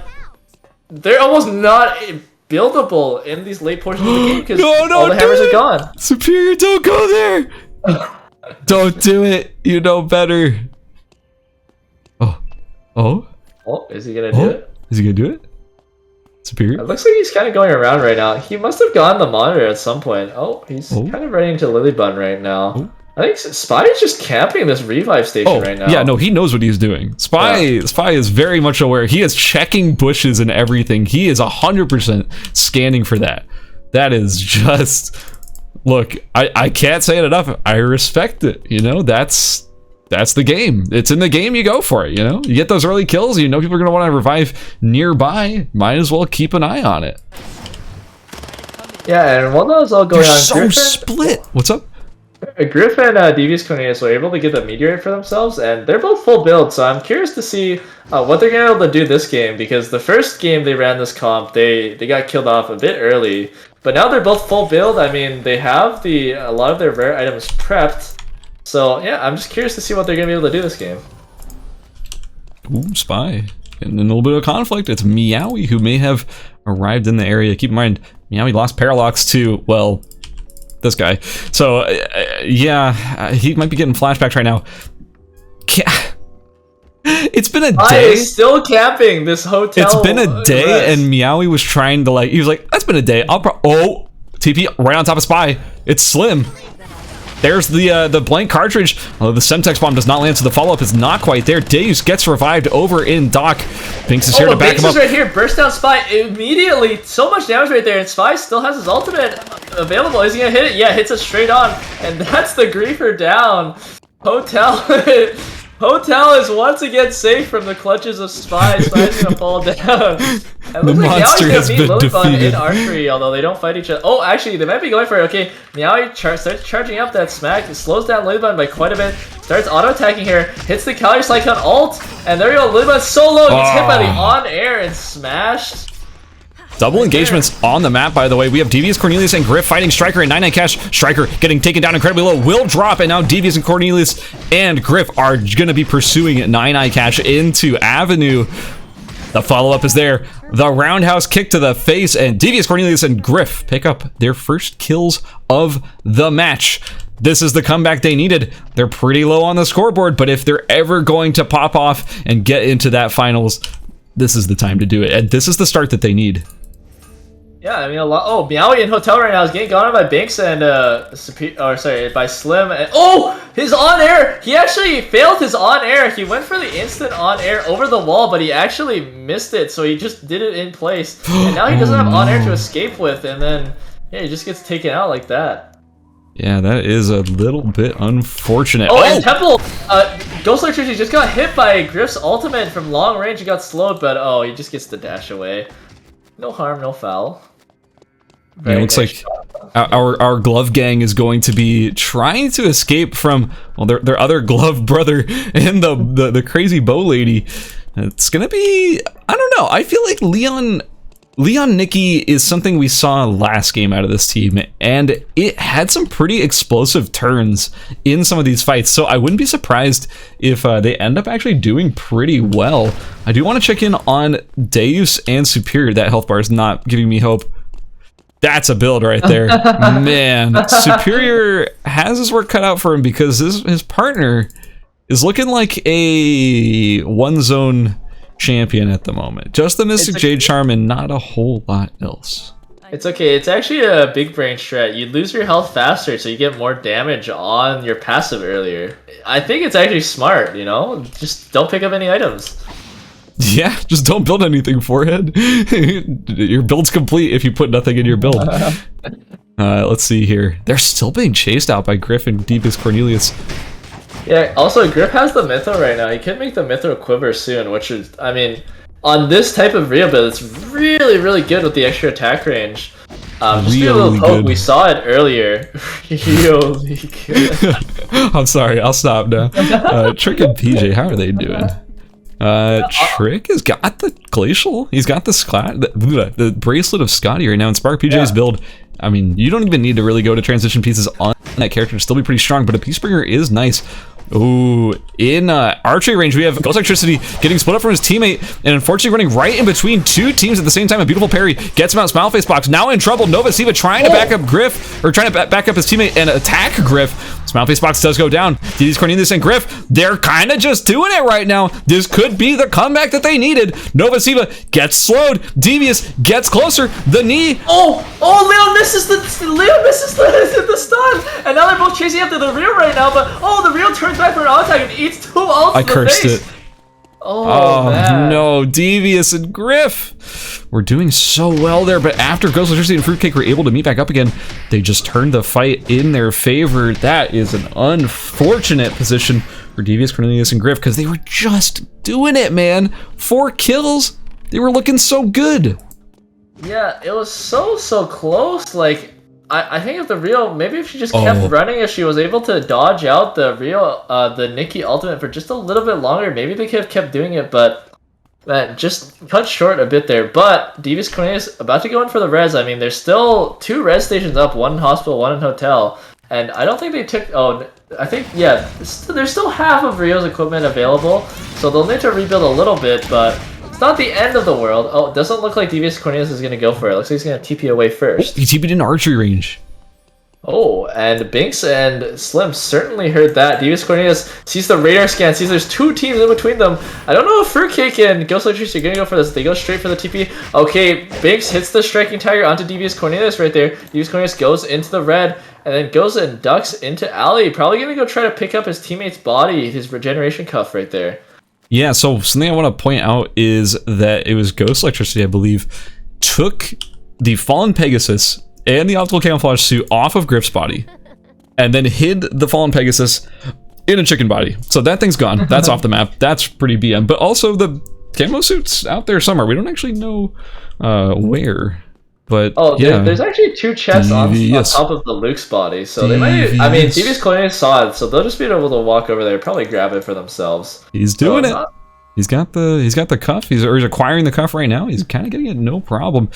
Here's the concern, though. There's 2 revive points, and there's a team on each of them, so you have to play this really safe in order to get your character back in the game.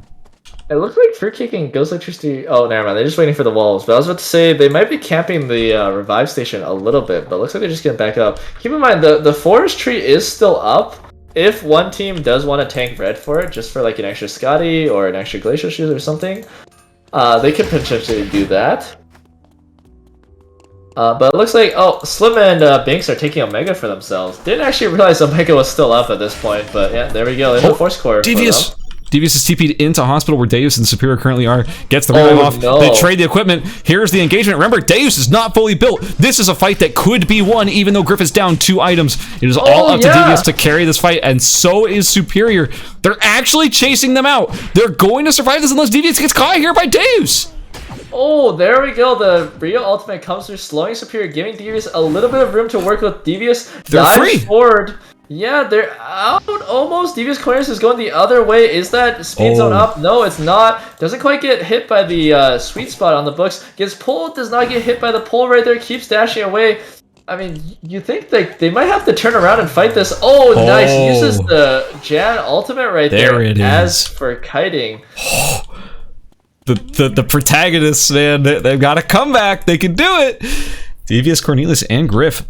I'm also really excited for Deus Ex Emin in this situation. He has recovered quite well. Rips Smart Bombs out of a legendary crate right there.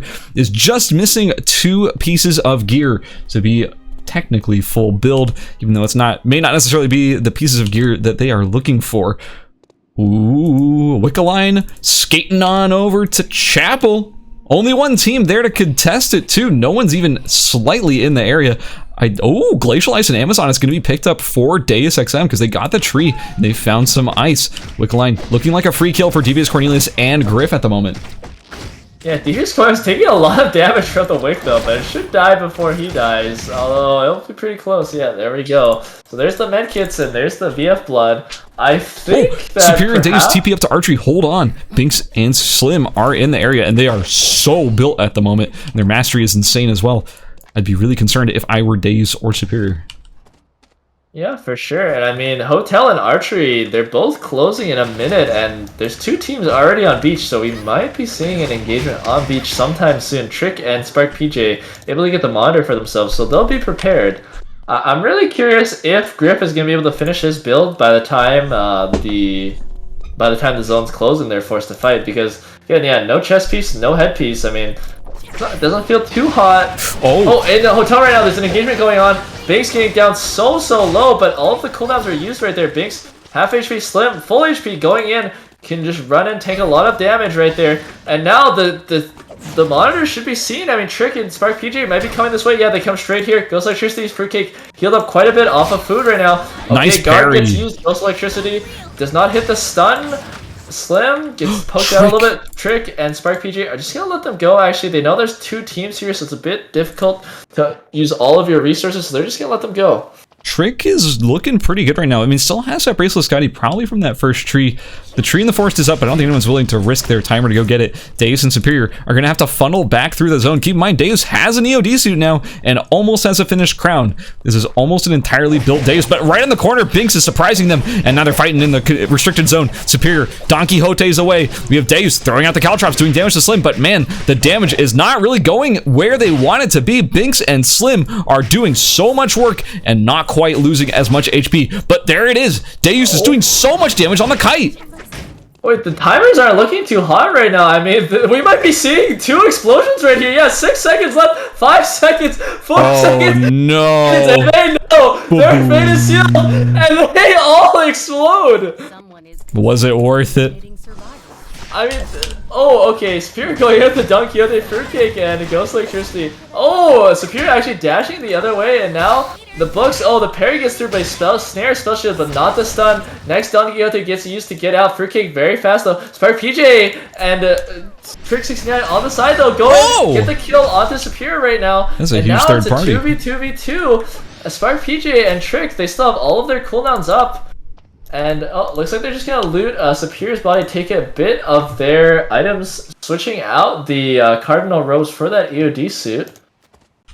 And man, that's honestly not a terrible situation, I want to say, for Superior. Oh wait, Deuce and Superior, they didn't get any of the kills off of the explosions.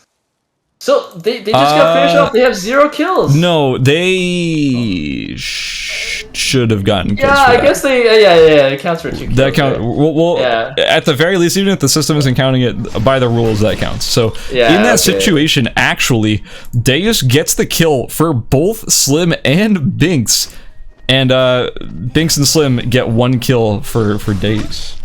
So that's actually a favorable trade for Deus and Superior. Keep in mind, they also get better placement points too, because Superior survived the group explosion and ended up in a higher placement. Yeah, so... It was a bit emotional. I will say. All right, each team took a zone, and it looks like Ghost Electricity and Fruitcake won the 1 out of 3 dice roll, and are gonna get a gold box too. Ooh, Kanala. Might want to replace that Hawkeye. Maybe. Maybe? Perhaps. You really want a Hawkeye that bad? You're kidding me. I think he might be giving it to Ghost, because Ghost probably uses the amp better, but no, it looks like they might just sit on the white. I mean, the attack range isn't bad. Yeah, I mean, they need the heal reduction. I don't think Fruit has heal reduction. By the way, Fruitcake has a lot of Mythro gear now. I didn't realize, but after killing that body in Alley, they picked up the Mythro off there, and they got 2 more, and then... Yeah, Mythro gloves, Mythro armor, Mythro shield. So Griffiths Cornelius, kind of in a weird spot right now. Grabs the monitor, Fruitcake, and Ghost Electricity, just letting them pass by. Goes on the bush, here we go. Ghost Electricity not quite able to go onto Griff though. Fruitcake getting CC'd by Devious Cornelius, gets knocked back by the real ultimate right there. Griff jumping over the wall, press the building, get finishes them both off with a bow skill. Beautiful turn there by Griff and Devious Cornelius. Griff, after getting locked down by that ultimate, ends up... well, let's run the replay real quick, and we can go out of the replay if we end up getting into a fight here. But man... Oh, actually, no replay, no replay. Actually, yeah, going in here. Griff going in. They're both getting lasered! Oh, that's a beautiful double laser. So much damage right now. Griff already dead. Devious Cornelius not too far behind. Calorie Cyclone goes through. Another laser happens. DB's Cornelius just gonna have to play Ring of the Honor Rosary right here, trying to get a return kill on the Spark, but gets lasered down as well, and man, that AoE damage from Eva is ridiculous. That's gonna be it. It's Spark, PJ, and Trick picking up another victory in the final match of Group B. And after all that, actually, after they finished, the bear ended up killing Spark PJ, which is kind of fun. Wow. It's gonna be close, I think, right? Yeah, I'm not gonna say I know anything about who qualified, because I don't. But I would not be surprised if Devious Cornelius and Griff may have jumped into that top 5 position with a 6-kill second place. That's pretty good. We've got some replays here. Let's check them out about that last fight and see how it all went down. Here is the battle between Devious Cornelius and I believe it was Fruitcake's team. Right there, it looked like Griff and Devious Cornelius had the advantage. A beautiful knockback by Devious, but then the turn ultimate coming out of the Nikki onto Griff. But oh my god, having that wall to jump over and then following it up with the beautiful arrow rain that just chunked them down is so good. Like, that is just like textbook how you play that situation. Good job, Devious Cornelius and Griff. And let's check out the other replay. This was that fight. You're seeing that laser just annihilating as you have the taunt on both members of Devious Cornelius and Griff. Spark PJ and Trick 69 doing so well there in that fight. The perfect setup with the perfect laser. You couldn't have asked for a better fight in that situation. 11, like, I'm sure people are gonna be like, Eva. It was 11 that enabled that. Let's be clear on that. 11 is the one who held them in place and allowed for that laser to tick so hard and just annihilate Griff and Devious Cornelius. So well played. Yeah, I want to go back to that first, to speak about that first clip again. That Jan ultimate, or that Yan ultimate good. that was used, yeah, just absolute perfect spacing. Oh my god. Nikki just gets eaten right away, like it's just stuck in place for like a whole 1 to 2 seconds right there. Can't use any abilities because she's so slow. And then Leon just gets immediately stopped trying to go for the Rio right there, and just gives them so much time to just bring them low enough where they just die to the arrow rain. And it's perfect. It was so well played by Devious Cornelius and Griff. Honestly, all 3 of the teams there at the end played out of their minds. Like, I am wildly impressed with every single team that was there, and I can't get over the weirdness that was that fight in Hotel when Slim, Superior, and Biggs and Deus were all just fighting in the zone that was about to turn red, and you had like the simultaneous explosions. Like, I don't understand how something happens like that. And at what point do you just go like, we shouldn't have done that. Like, we probably should not have done that. But anyways, let's see. I believe we have the scores ready. And it should be the final results. So let's go check that out. In first place, Gunner, take us through it. Alright, in first place we got Slim and Biggs at 75 points. In second place, we got Trick and Spark PG at 69 points. Third place, we got Spy and Lilybud at 66 points. Fourth place, we got Superior and DuceXM at 62 points. And our fifth contestant that's made it in is Ghost Electricity and Fruitcake at 43 points. And unfortunately, Griff and Devious Cornelius are sixth place at 42 points. And they won't be able to make it to the finals. They're just 1 point off.